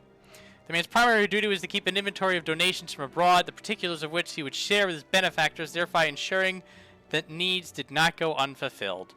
By virtue of his role, he was privy to the details of all shipments bound for the settlement, needless to say, that included those originating from House Fortall. He knew the precise route the caravan would take, and so he sold that information to a merchant. What a dick. That's one mystery solved at least, but what of the Ivy? Are we any closer to prizing off his mask? Or her mask, but we'll get there. I dare say we are. Our relentless pursuit has forced him to commit a grave error. In a desperate bid to cover his tracks, the Ivy resorted to exercising certain administrative powers available only to high-ranking members of the Immortal Flames. If you consider, then, that our investigation is known to barely a handful of them, the field of suspects is greatly narrowed. I mean to say that the agent is among Relbon's inner circle, someone who has been with him since the Immortal Flames establishment? It's the most plausible explanation. The infiltration likely occurred during the company's founding, with the groundwork for the act being laid beforehand. Slip in a position of authority unremarked and remain above suspicion all these years. I too was surprised, though I really should not have been. Of the 3 grand companies, Uldaz is ever the more vulnerable to infiltration. Rude. But true. Both Limsa and Gridania have long-standing armed forces that lent themselves well to the formation of the Maelstrom and the Order of the Twin Adder. To all intents and purposes, it was the same people, loyal ones mind, under the same leadership. Only the banner was different. Not so the Flames. Uldaz's military is made up of disparate orders, most of which were glorified mercenary companies that answered only to their own paymasters. Hardly an ideal environment to which to establish something as high-minded as a grand company. The difficulties Ruban faced when founding the Immortal Flames are well known. Even after he convinced his fellow syndicate members to share the cost, there remained the small matter of finding enough bodies to fill the ranks. Indeed, and given the pressing nature of the Imperial threat, that meant recruiting every passing sellsword. Amidst the chaos of its founding, it would have been child's play to infiltrate the company. Ha! Child's play! The Immortal Flames have ever been caught between conflicting interests, the public and the private. Although the monetarists ultimately agreed to support the organization's founding, 'twas not out of charity that they did so, but simple self-preservation. Had Nailvin Darnus' ambitions been any less apocalyptic, you may be sure that they would never have risked supplying Roban with an army. 'Tis but a wonder that they did not attempt to extinguish the flames the moment the danger had passed. Anyway, even as we speak, our Dolmen allies are shadowing several high-ranking flames, any one of whom could be the Ivy. Desiring to deal a blow against the Empire, the refugees were eager to lend us their aid. I suspect to hear from them ere long. And then we're breaking up people into groups.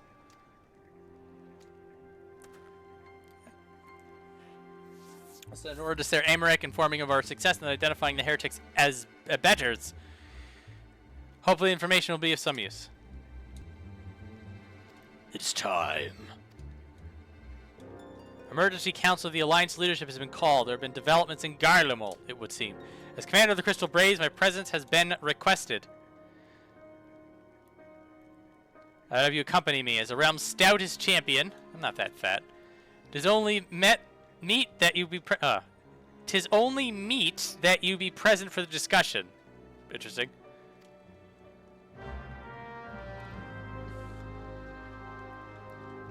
I believe we have a new emperor.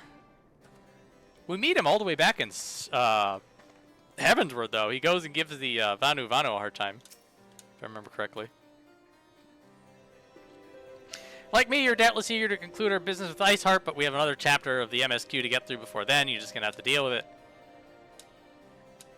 Blah, blah, blah. See you, Ilberd. I should have talked to him. He might have said something cool.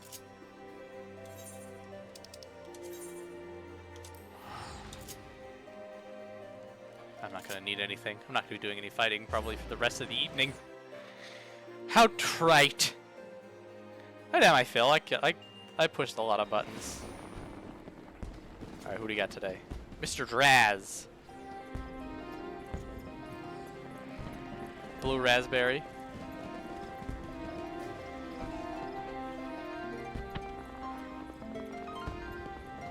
Multiple bards out today. Oh, Mystic VTuber. Mystic VTuber has been on this bridge forever. Mystic VTuber goes nowhere else.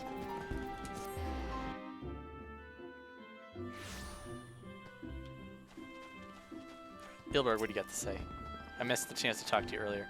Unlike Robomb, politics is not my cup of tea. While you and the commander attend the council, I will attend to some business of my own. What are you up to, traitor? What are you up to? Ah, he'll never tell. Glad I had to talk to you before I go over here. Very important.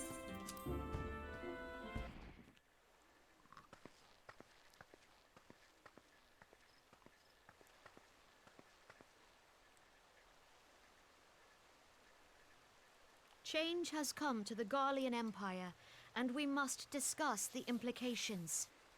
Sewing circle is met. The rumors are true, then? The War of Succession is ended? It is. A new emperor reigns in Garlemald. Rest in peace, Solus. Sort of. Who?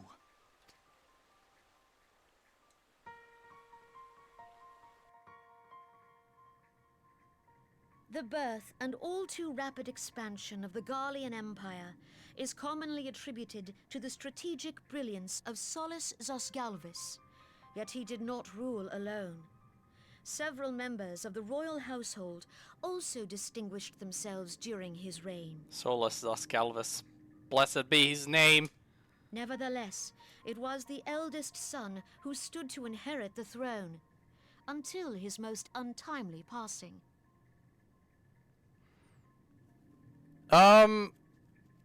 Yes. You hear of Solus. We will see Varis in Heavensward. They might actually see him now, but I think they just name drop him right now. You get to see old man Solus in the Cid Dreamscape stuff when you go into the Aura site with him at the beginning of Bajja. And then it's patch content of Stormblood into Shadowbringers where you see a version of Emperor Solus. Praise be his name. Forever may he reign, etc. There he is. Oh, never mind. There's Galvus right now.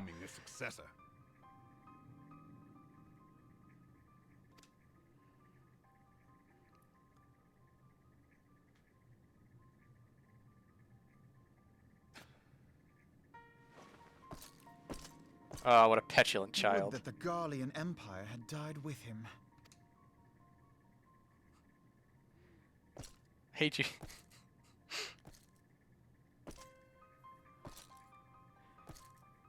I hate you, Solus. I'm gonna go back to making clones of you now. What? Okay. 'Twas the grandson and his uncle who had the strongest claims, was it not?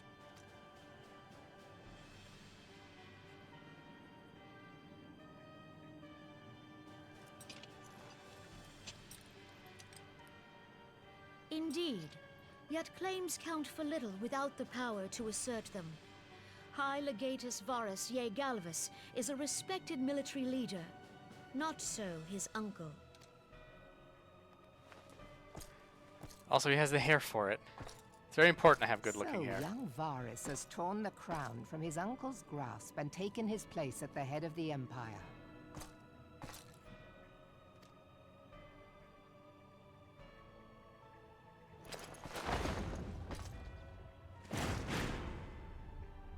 Nice snappy salute. Good to see.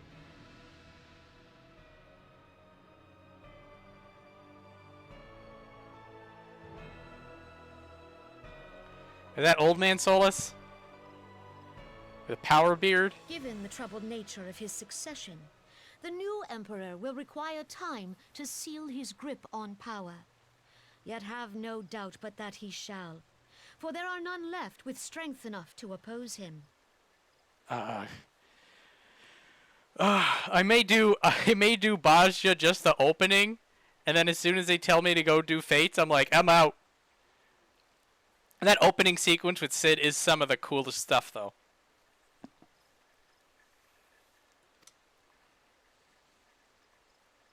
The whole Inception Since the mind-bending. success of Operation Anyway. Archon, the remnants of the 14th Legion and the forces occupying Alamigo have done naught but fortify their positions. But you can be sure they'll be ready to march on us again, if their Emperor gives the word. When, not if. They say this Varis was so set upon Eorzean annexation that he spoke out against the Meteor Project. Plainly, the new emperor's intentions are of great concern to us all.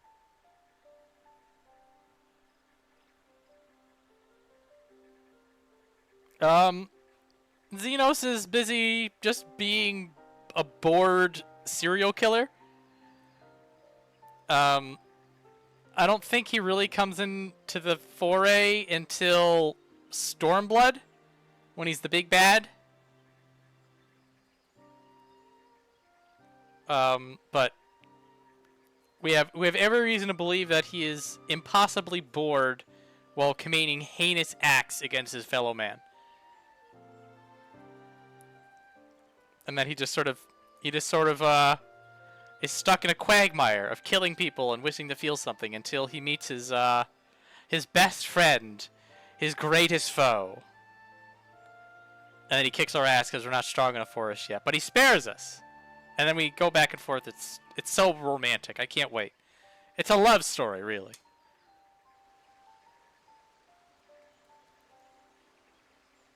I propose that we set aside the Cartno dispute for the present, and discuss what measures the Alliance might take to prepare for a resumption of hostilities with Garlemald. Moreover, I move that we re-examine the question of how our former allies in Ishgard might be persuaded to retake their place at our side.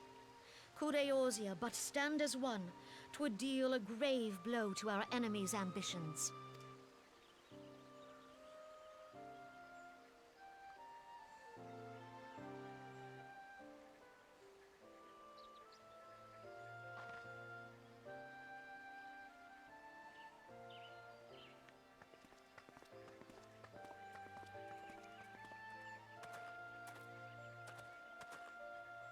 Well, I suppose we should be grateful that they have finally acknowledged the inevitability of Imperial attack. Who knows? They Oh may my god, even- Alphanode. If only the leaders of Ishgard would follow their example and stop hiding behind their gates, praying for the coming storm to pass them by. Boys, we get slapped in the face. Ivy in the far left, by the way. But that is a discussion for another time. At present, I am more concerned by the fact that the Alliance's mooted preparations will be made known to the Garleans many moons before their coming.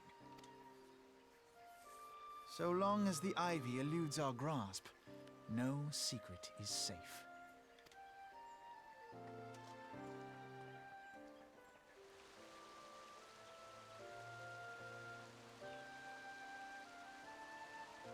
Elder Seer is like, I can't leave this position until everyone else goes.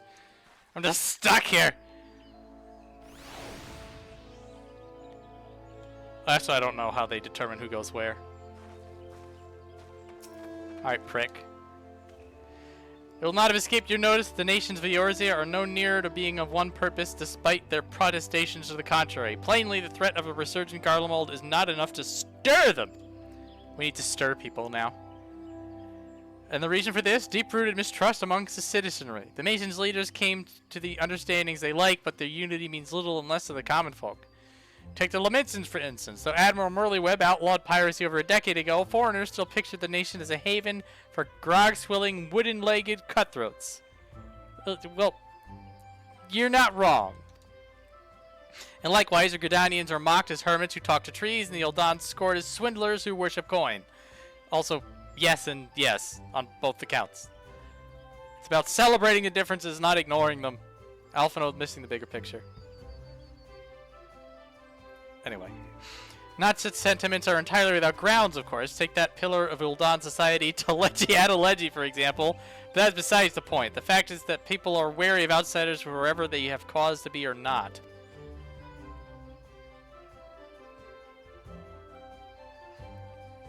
I know, what a pillar.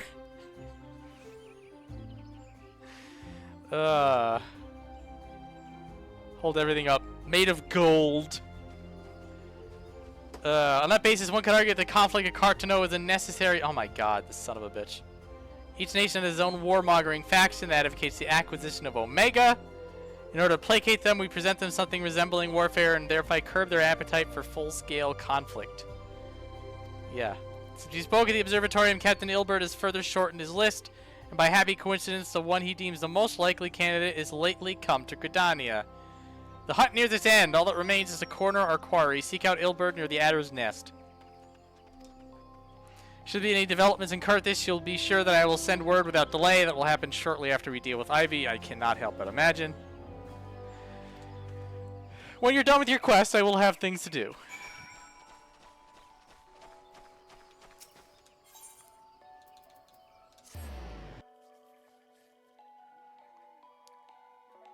Oh, that load. Hello, everybody.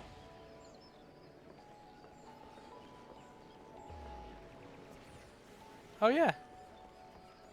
Crystal Braves people just hanging out, just like Vortel said.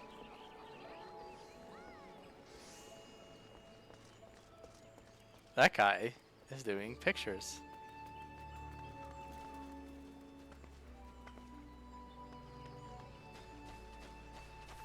That is a nice little touch that there's random.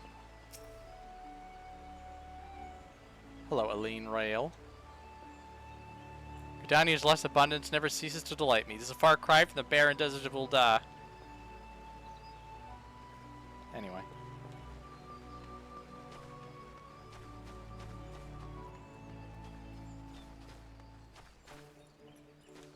They don't acknowledge our presence, they're just hanging out, it's fair. Hi, Albert. Thanks for coming. Doubtless the commander has informed you, but we have unmasked the Ivy. From this point on, we must proceed with extreme caution. Money.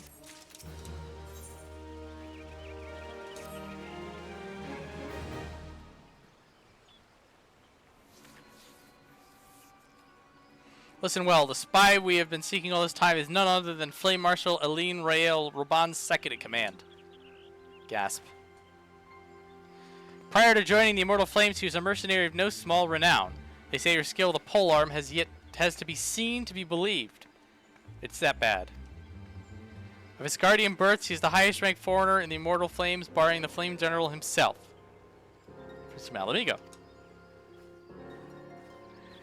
When he formed the Grand Company, Raban chose people based on their worth. Whence they hailed was of no interest. The monetarists saw things differently, however. Having funded the enterprise, they reserved the right to reject candidates nominated for high-ranking positions. It was no secret they did not favor foreigners, its guardians especially, after the way Holy See forsook the alliance. Yet the monetarists did not raise so much as a murmur of protest when Rael was appointed to their post. Passing strange, is it not? Could it be that the Ivy has some hold over the monetarists? Wow, Ilberd with that duck. We're just talking. It doesn't matter. She don't know. Or maybe she know. These revelations are secondary to our current mission. Our foremost interest is Rael's presence here now. As you may be aware, it is the duty of the Flame Marshal to command the Immortal Flames in the absence of the Flame General. While Robon attended the Council of Alliance Leaders, she should have remained in the Hall of Flames. The woman has no business being in Gridania, yet here she is nonetheless, on some pretense. She's up to something, mark my words. Even as we speak, I have a dozen men trawling the Flames' records for evidence of Rael's guilt, but if we catch her red-handed, we shall have all the proof we need. Which brings me to the plan. I have people watching the city gates, the airship landing, and the docks. Every point of egress. She cannot leave without our knowledge. All that remains is to shadow her until she betrays her true purpose. We're down for this. Our buddy Ilberd. You have my thanks. Let's go then and take care not to alert our quarry.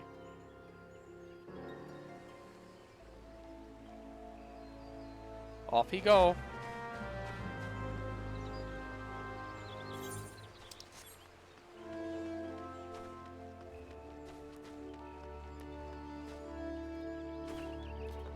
Ilberd, distracted by Magnus Howlier. Understandable. Actually, who is he looking at?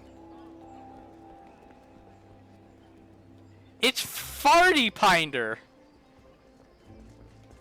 You know what, Ilberd? Yeah, that would... In the full... I'm with Ilberd on this one. The full Fall Guys attire and the weird ass... Yeah, I'd stop what I was doing too.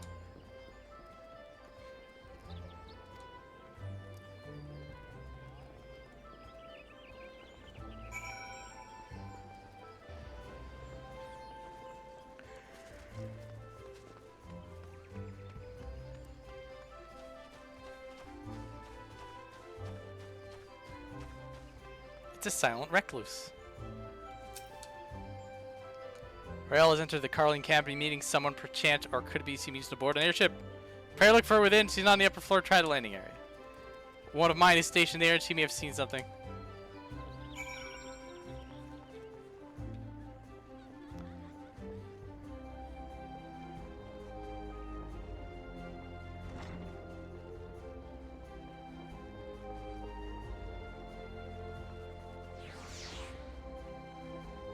Hello, Femi. Viola, it's an unexpected pleasure. What brings you here? A social visit, you say? How pleasant. No, she didn't come this way. I've noted every passenger never bore any resemblance. Well, don't let me keep you. Varnished into thin air.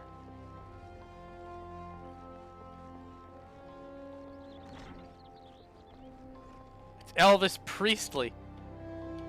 I don't think Mother Mione cheats. Even if she did, Mother Mione deserves it. Mother Mione deserves everything. She's great.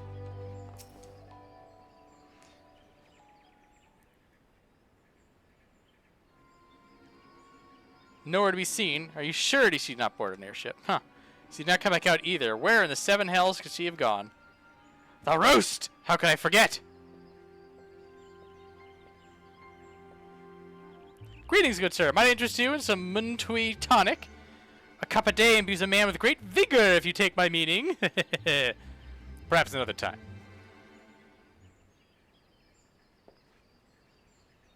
Wait, that necklace. You're a shinobi of Doma. The woman you seek has left Gridania by the way of West Shore Pier. She was attired as a merchant, but these eyes are not so easily deceived. You wish to take your search to the East Shroud. Rest assured that we shall continue to support you from the shadows. Doman ninjas, man. Don't leave home without them. Thank the 12.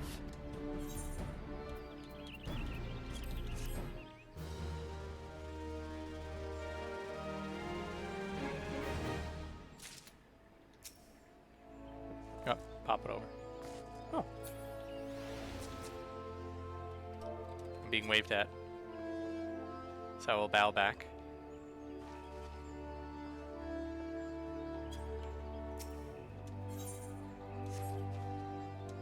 Oh. I've also been bowed to. Oh, now I'll clap. Oh, she's gone. Zorana Evita. A new friend, perhaps. Our hunt leads us to the East Shroud. I suggest we follow Raul's example and take the ferry from West Shore Pier. You'll doubtless wish to make certain preparations. Yeah. My preparations are going to the place that you want me to go to.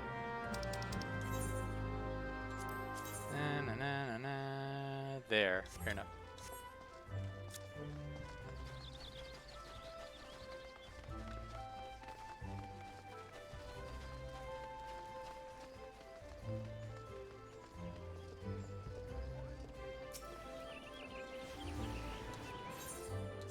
Da da da da da da da. There.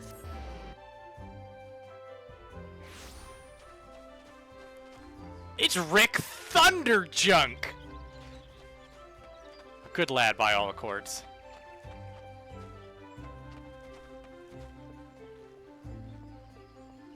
Oh, you don't go to the end of Perry, you go here.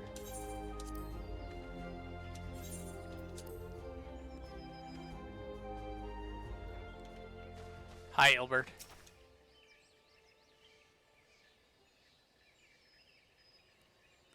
How you doing?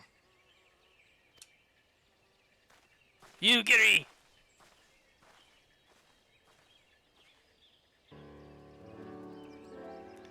Corey makes for the Hawthorne Hut. If Rael is truly the one we seek, we can expect that she needs to make contact with her Garlean masters there. An explanation is in order. You're no doubt aware that the Garleans have their own method of communicating over great distances. While our ingenious friends at Garland Ironworks have provided us with devices which disrupt these communications, and we have installed them around the city-states. In so doing, we've made it difficult for Imperial agents to correspond with their masters. Rael would thus have no choice but to rendezvous with her Imperial contact directly, yet as a well-known face in the Immortal Flames, he cannot move about Thanalan without being recognized. It would only be a matter of time for someone saw through her disguise. For this reason, I believe she has chosen the Black Shroud for her clandestine meeting. The Elzen are a common sight here, and her comings and goings are not likely to turn any heads. As my scouts tell it, the Garleans have sent agents with a mind to destroy the devices and render such direct contact unnecessary. Fortunately, our shinobi have thus far been successful in rebuffing their efforts with knives and mudras. And Raiton.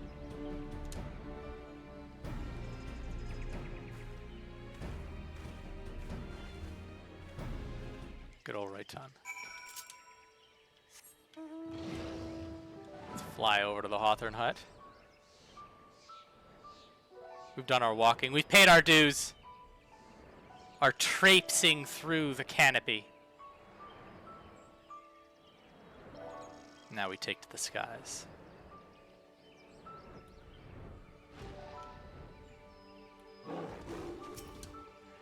Anything interesting to say? No. As our quarry is departed for Bramble Patch. The Ivy returns to the gnarls for when she came. To convict someone of her standing will require damning evidence against her. What could be better than to catch her in the act?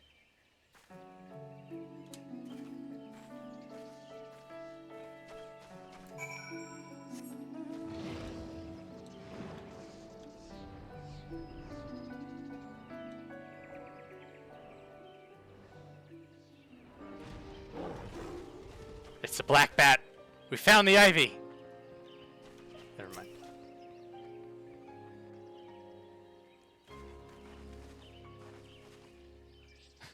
Don't you want to get exalted with 5 factions and pay 3,000 gold? This sounds oddly familiar. I feel sick to my stomach for some reason.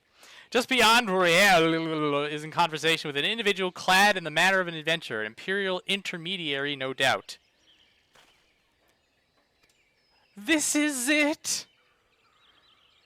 It's all nod at each other and then run in!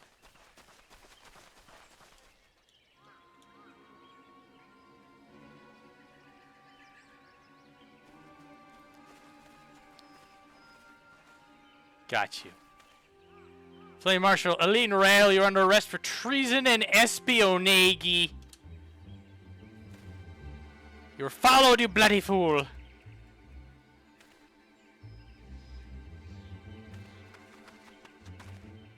Can't run from a ninja. Damnation!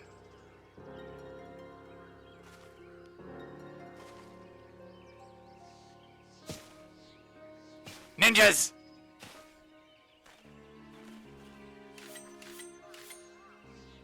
That one's wearing a headband. Gotta look fashionable, I agree.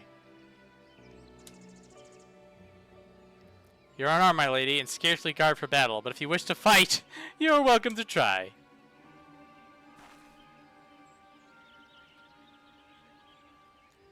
What is the meaning of this, Captain? Would you arrest me for strolling in the Twelveswood? The last I looked, that was no crime, and neither was conversing with passing strangers. You would feign ignorance, then? Very well. If you do think of something to say, there'll be plenty of time to say it later. Now come quietly, or I shall make you wish you had.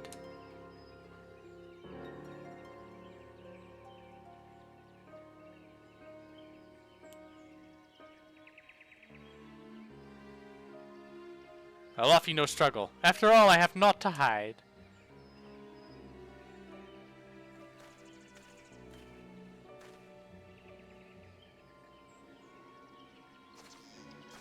She's angry.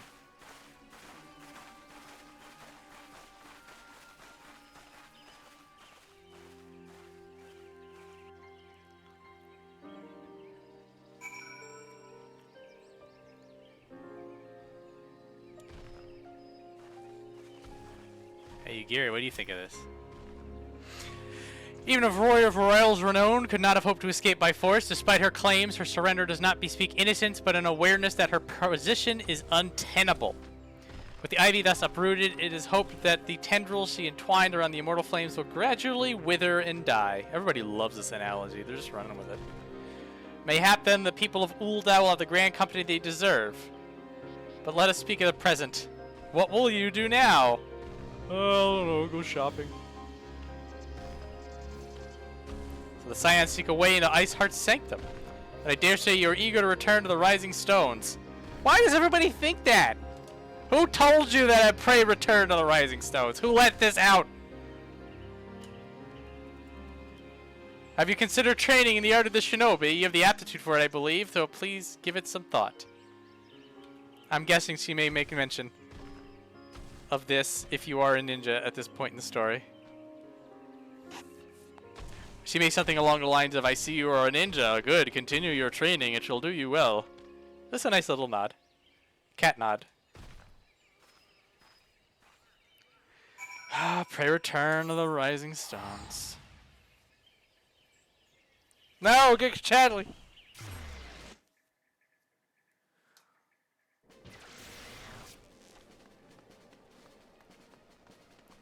I knew he was the Ivy all along. So smart and yet so insufferable.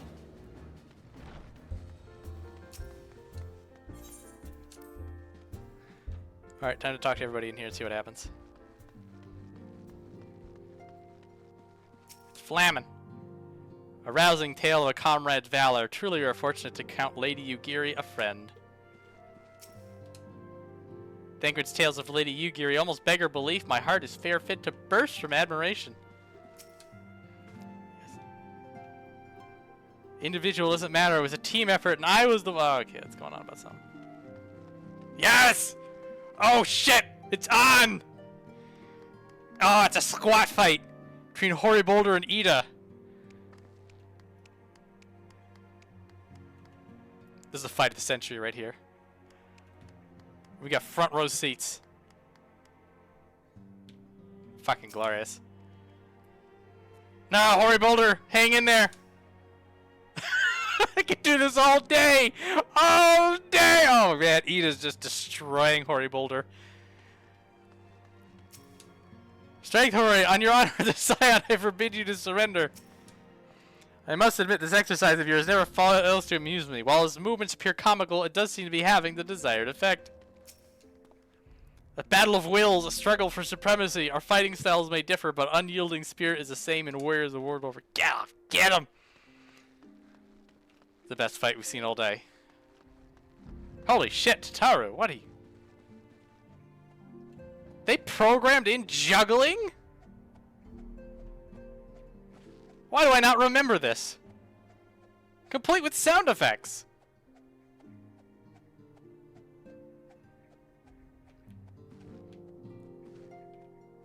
Lord alive.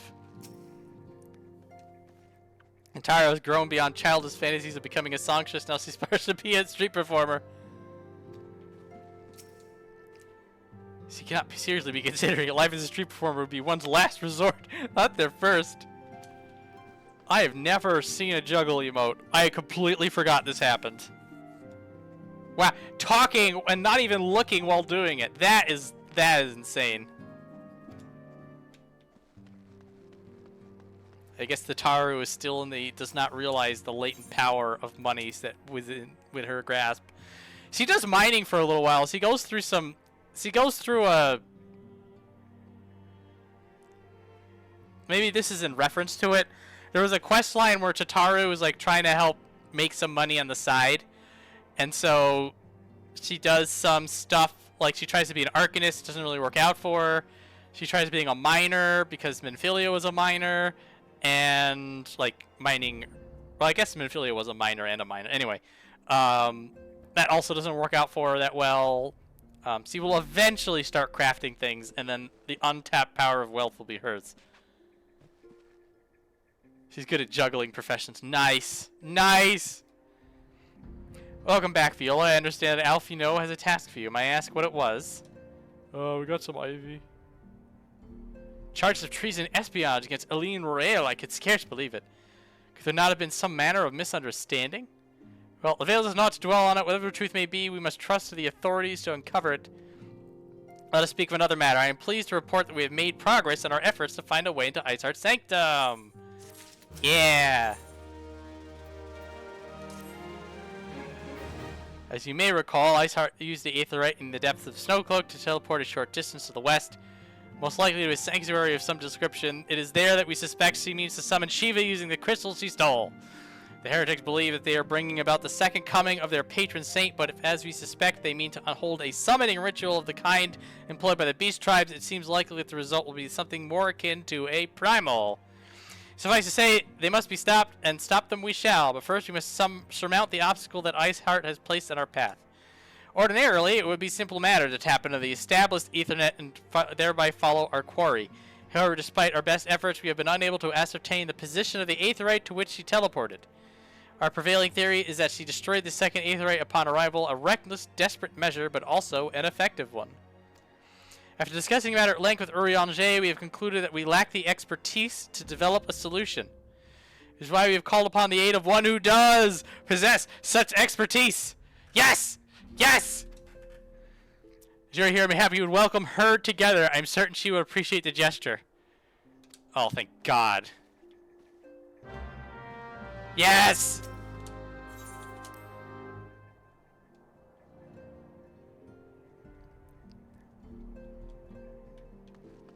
It's time, guys. My favorite scion. Until the Warriors of Darkness.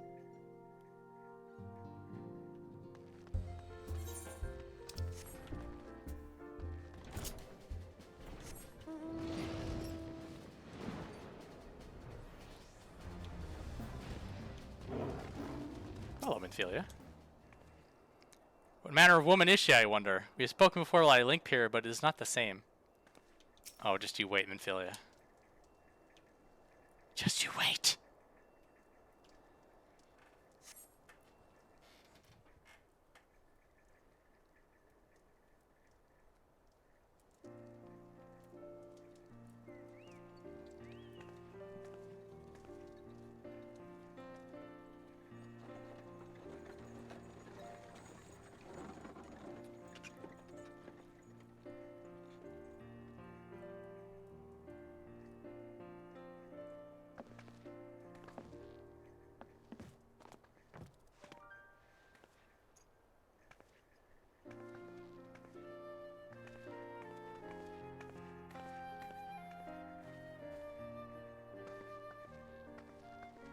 Minfilia, am I right? Yes!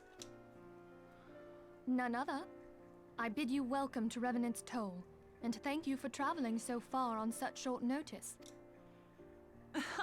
As if I could ever say no to Urianger. Moenbryda is an accomplished Charlian scholar and an authority on Aetherite technologies. She has played an invaluable role in our search for a means to capture Ascian souls. Charmed, I'm sure. No, no, shut up! Go away, chat! I'm busy.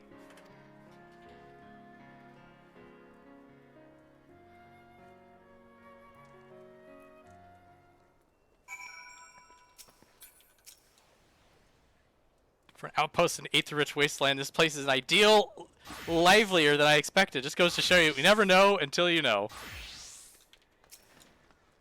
You believe it. Moenbryda is here, guys. Hell yeah, let's go. We're going.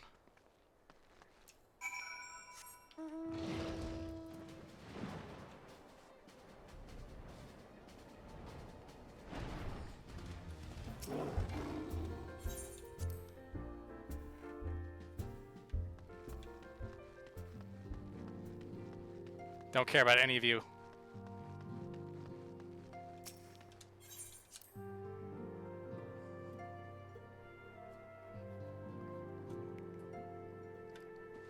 Yes! There's that two-piece Mahdi on the wall back there. I'm amazed you managed to find all the pieces after, well, you know.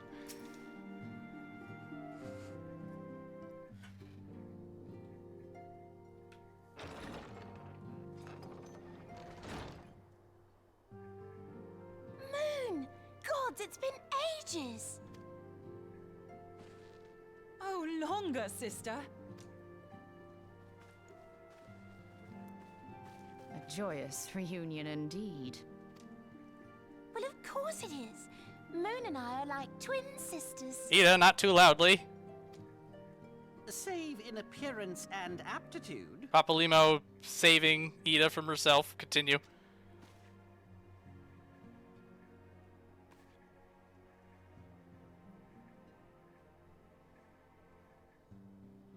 Everyone, if I could have your attention. We have with us an esteemed guest who has come from Sharlayan to assist us. I bid Moenbryda join us here that she might share with us her extensive knowledge of Aetherites. Also, as many of you are already aware, she has been overseeing our research into white auracite, a sample of which she has been good enough to bring with her.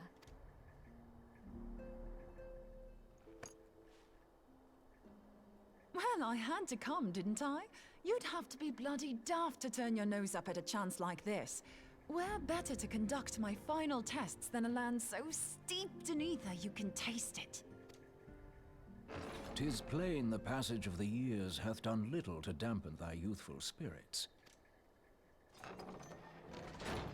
And nothing at all to reform thy youthful manner.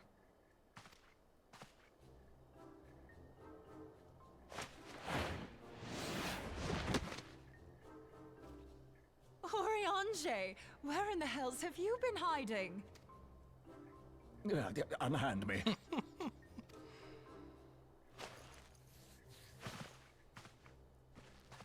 I come all this way, and that's what you have to say to me. I much preferred when you were pleading with me to drop everything and hurry to your side. What was it you said? None save thee can satisfy this need. Go on.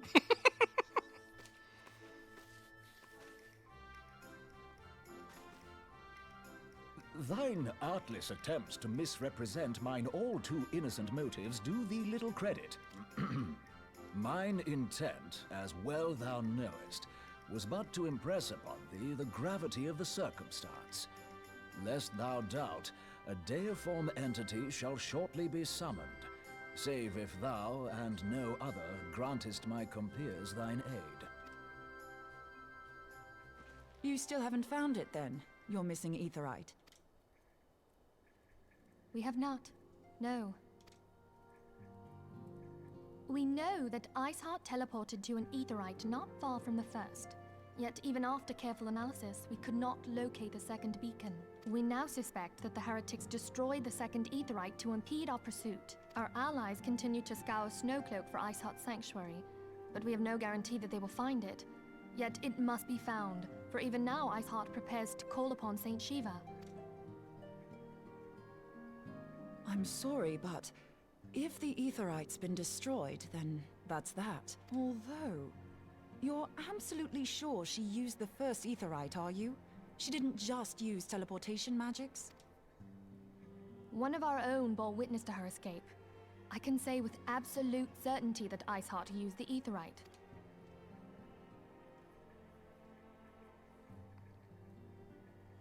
In that case, there might be a way, so long as the ethereal current is still flowing.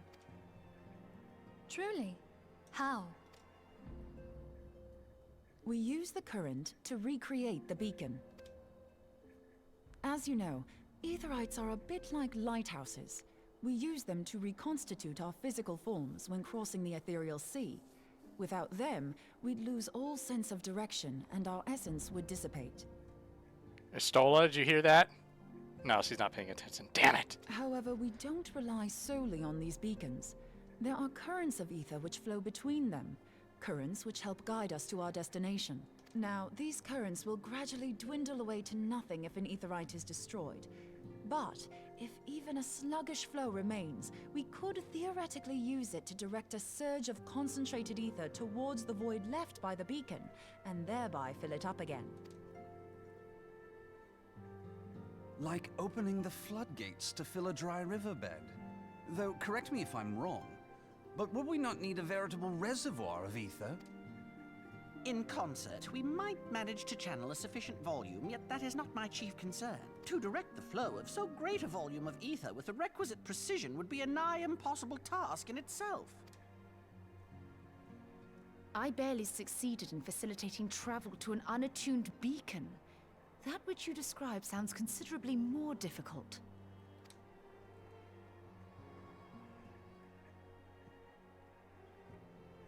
And dangerous. Every person who has attempted to teleport in this fashion has died in the process. They, however, did not have white aura sight at their disposal. I can use it to channel all the ether you can give me into the Aetherite.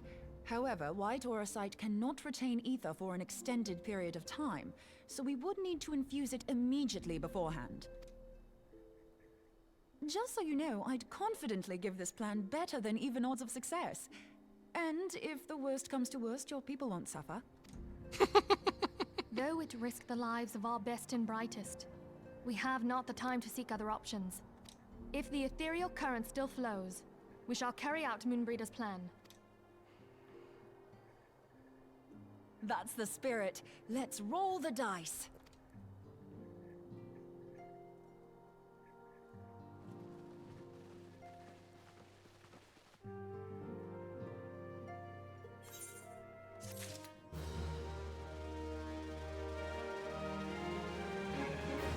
Alright. Okay, what were you all saying? Oh yeah, gonna be happy and sad, agree. I forget the lore behind the Scion tattoos, outside of the fact that they all have them. I don't know if they bring that back up in Endwalker. I don't think they do. Yes, I cannot get rid of Giga Chadley no matter what I do. Yeah, Ida stepped in it a little bit, but it's also retroactively shows you how strong Ida's cover is and how well she knows everything. Probably second nature at this point. Yeah, I know that they just all have them. I think that's as far as it goes. I don't remember there being like a side quest about, oh, we all have these tattoos to do X. I think it's just their badge. Alrighty, so let's... I'm ready to inform Alfino of our plan to recreate the bacon in the manner Moenbryda has described. He agreed that despite the inherent danger, it represents our only hope of success. He also said that he wished to meet with you at Snowcloak before proceeding. I expect you will find him waiting for you there when you arrive. I want you to know that I appreciate everything you have done on our behalf, and I have faith that you will return to us as you always have. Alright, so likely going to be starting the Saturday stream by bludgeoning Shiva across the face. Oh, you're no longer jungling. Oh, no, you're just being normal. Oh, the squats are over, guys. Yep, we're done squatting. How are you, Boulder? How'd you do? Oh no, everybody's being serious now. It's a serious time. We're all being serious today.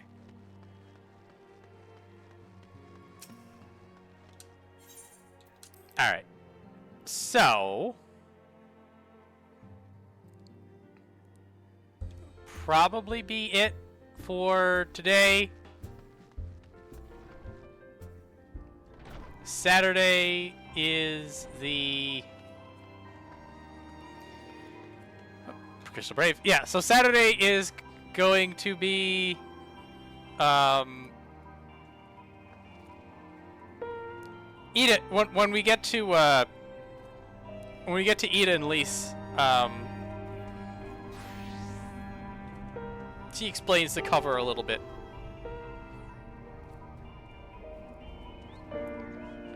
Basically, pretending to be her sister allowed her to keep doing things that she wouldn't be able to do as a not scion. So yeah, thanks for hanging out. Got Moenbryda, guys. Now I'm looking forward to it for as long as that lasts. And I'll see you all Saturday, and some of you sooner, and maybe some of you later. If you guys have something else going on Saturday, you don't always have to be here, guys. I appreciate you all here. And congratulations to Tatsu for petting Blaidd at the beginning of the show. Absolutely wild.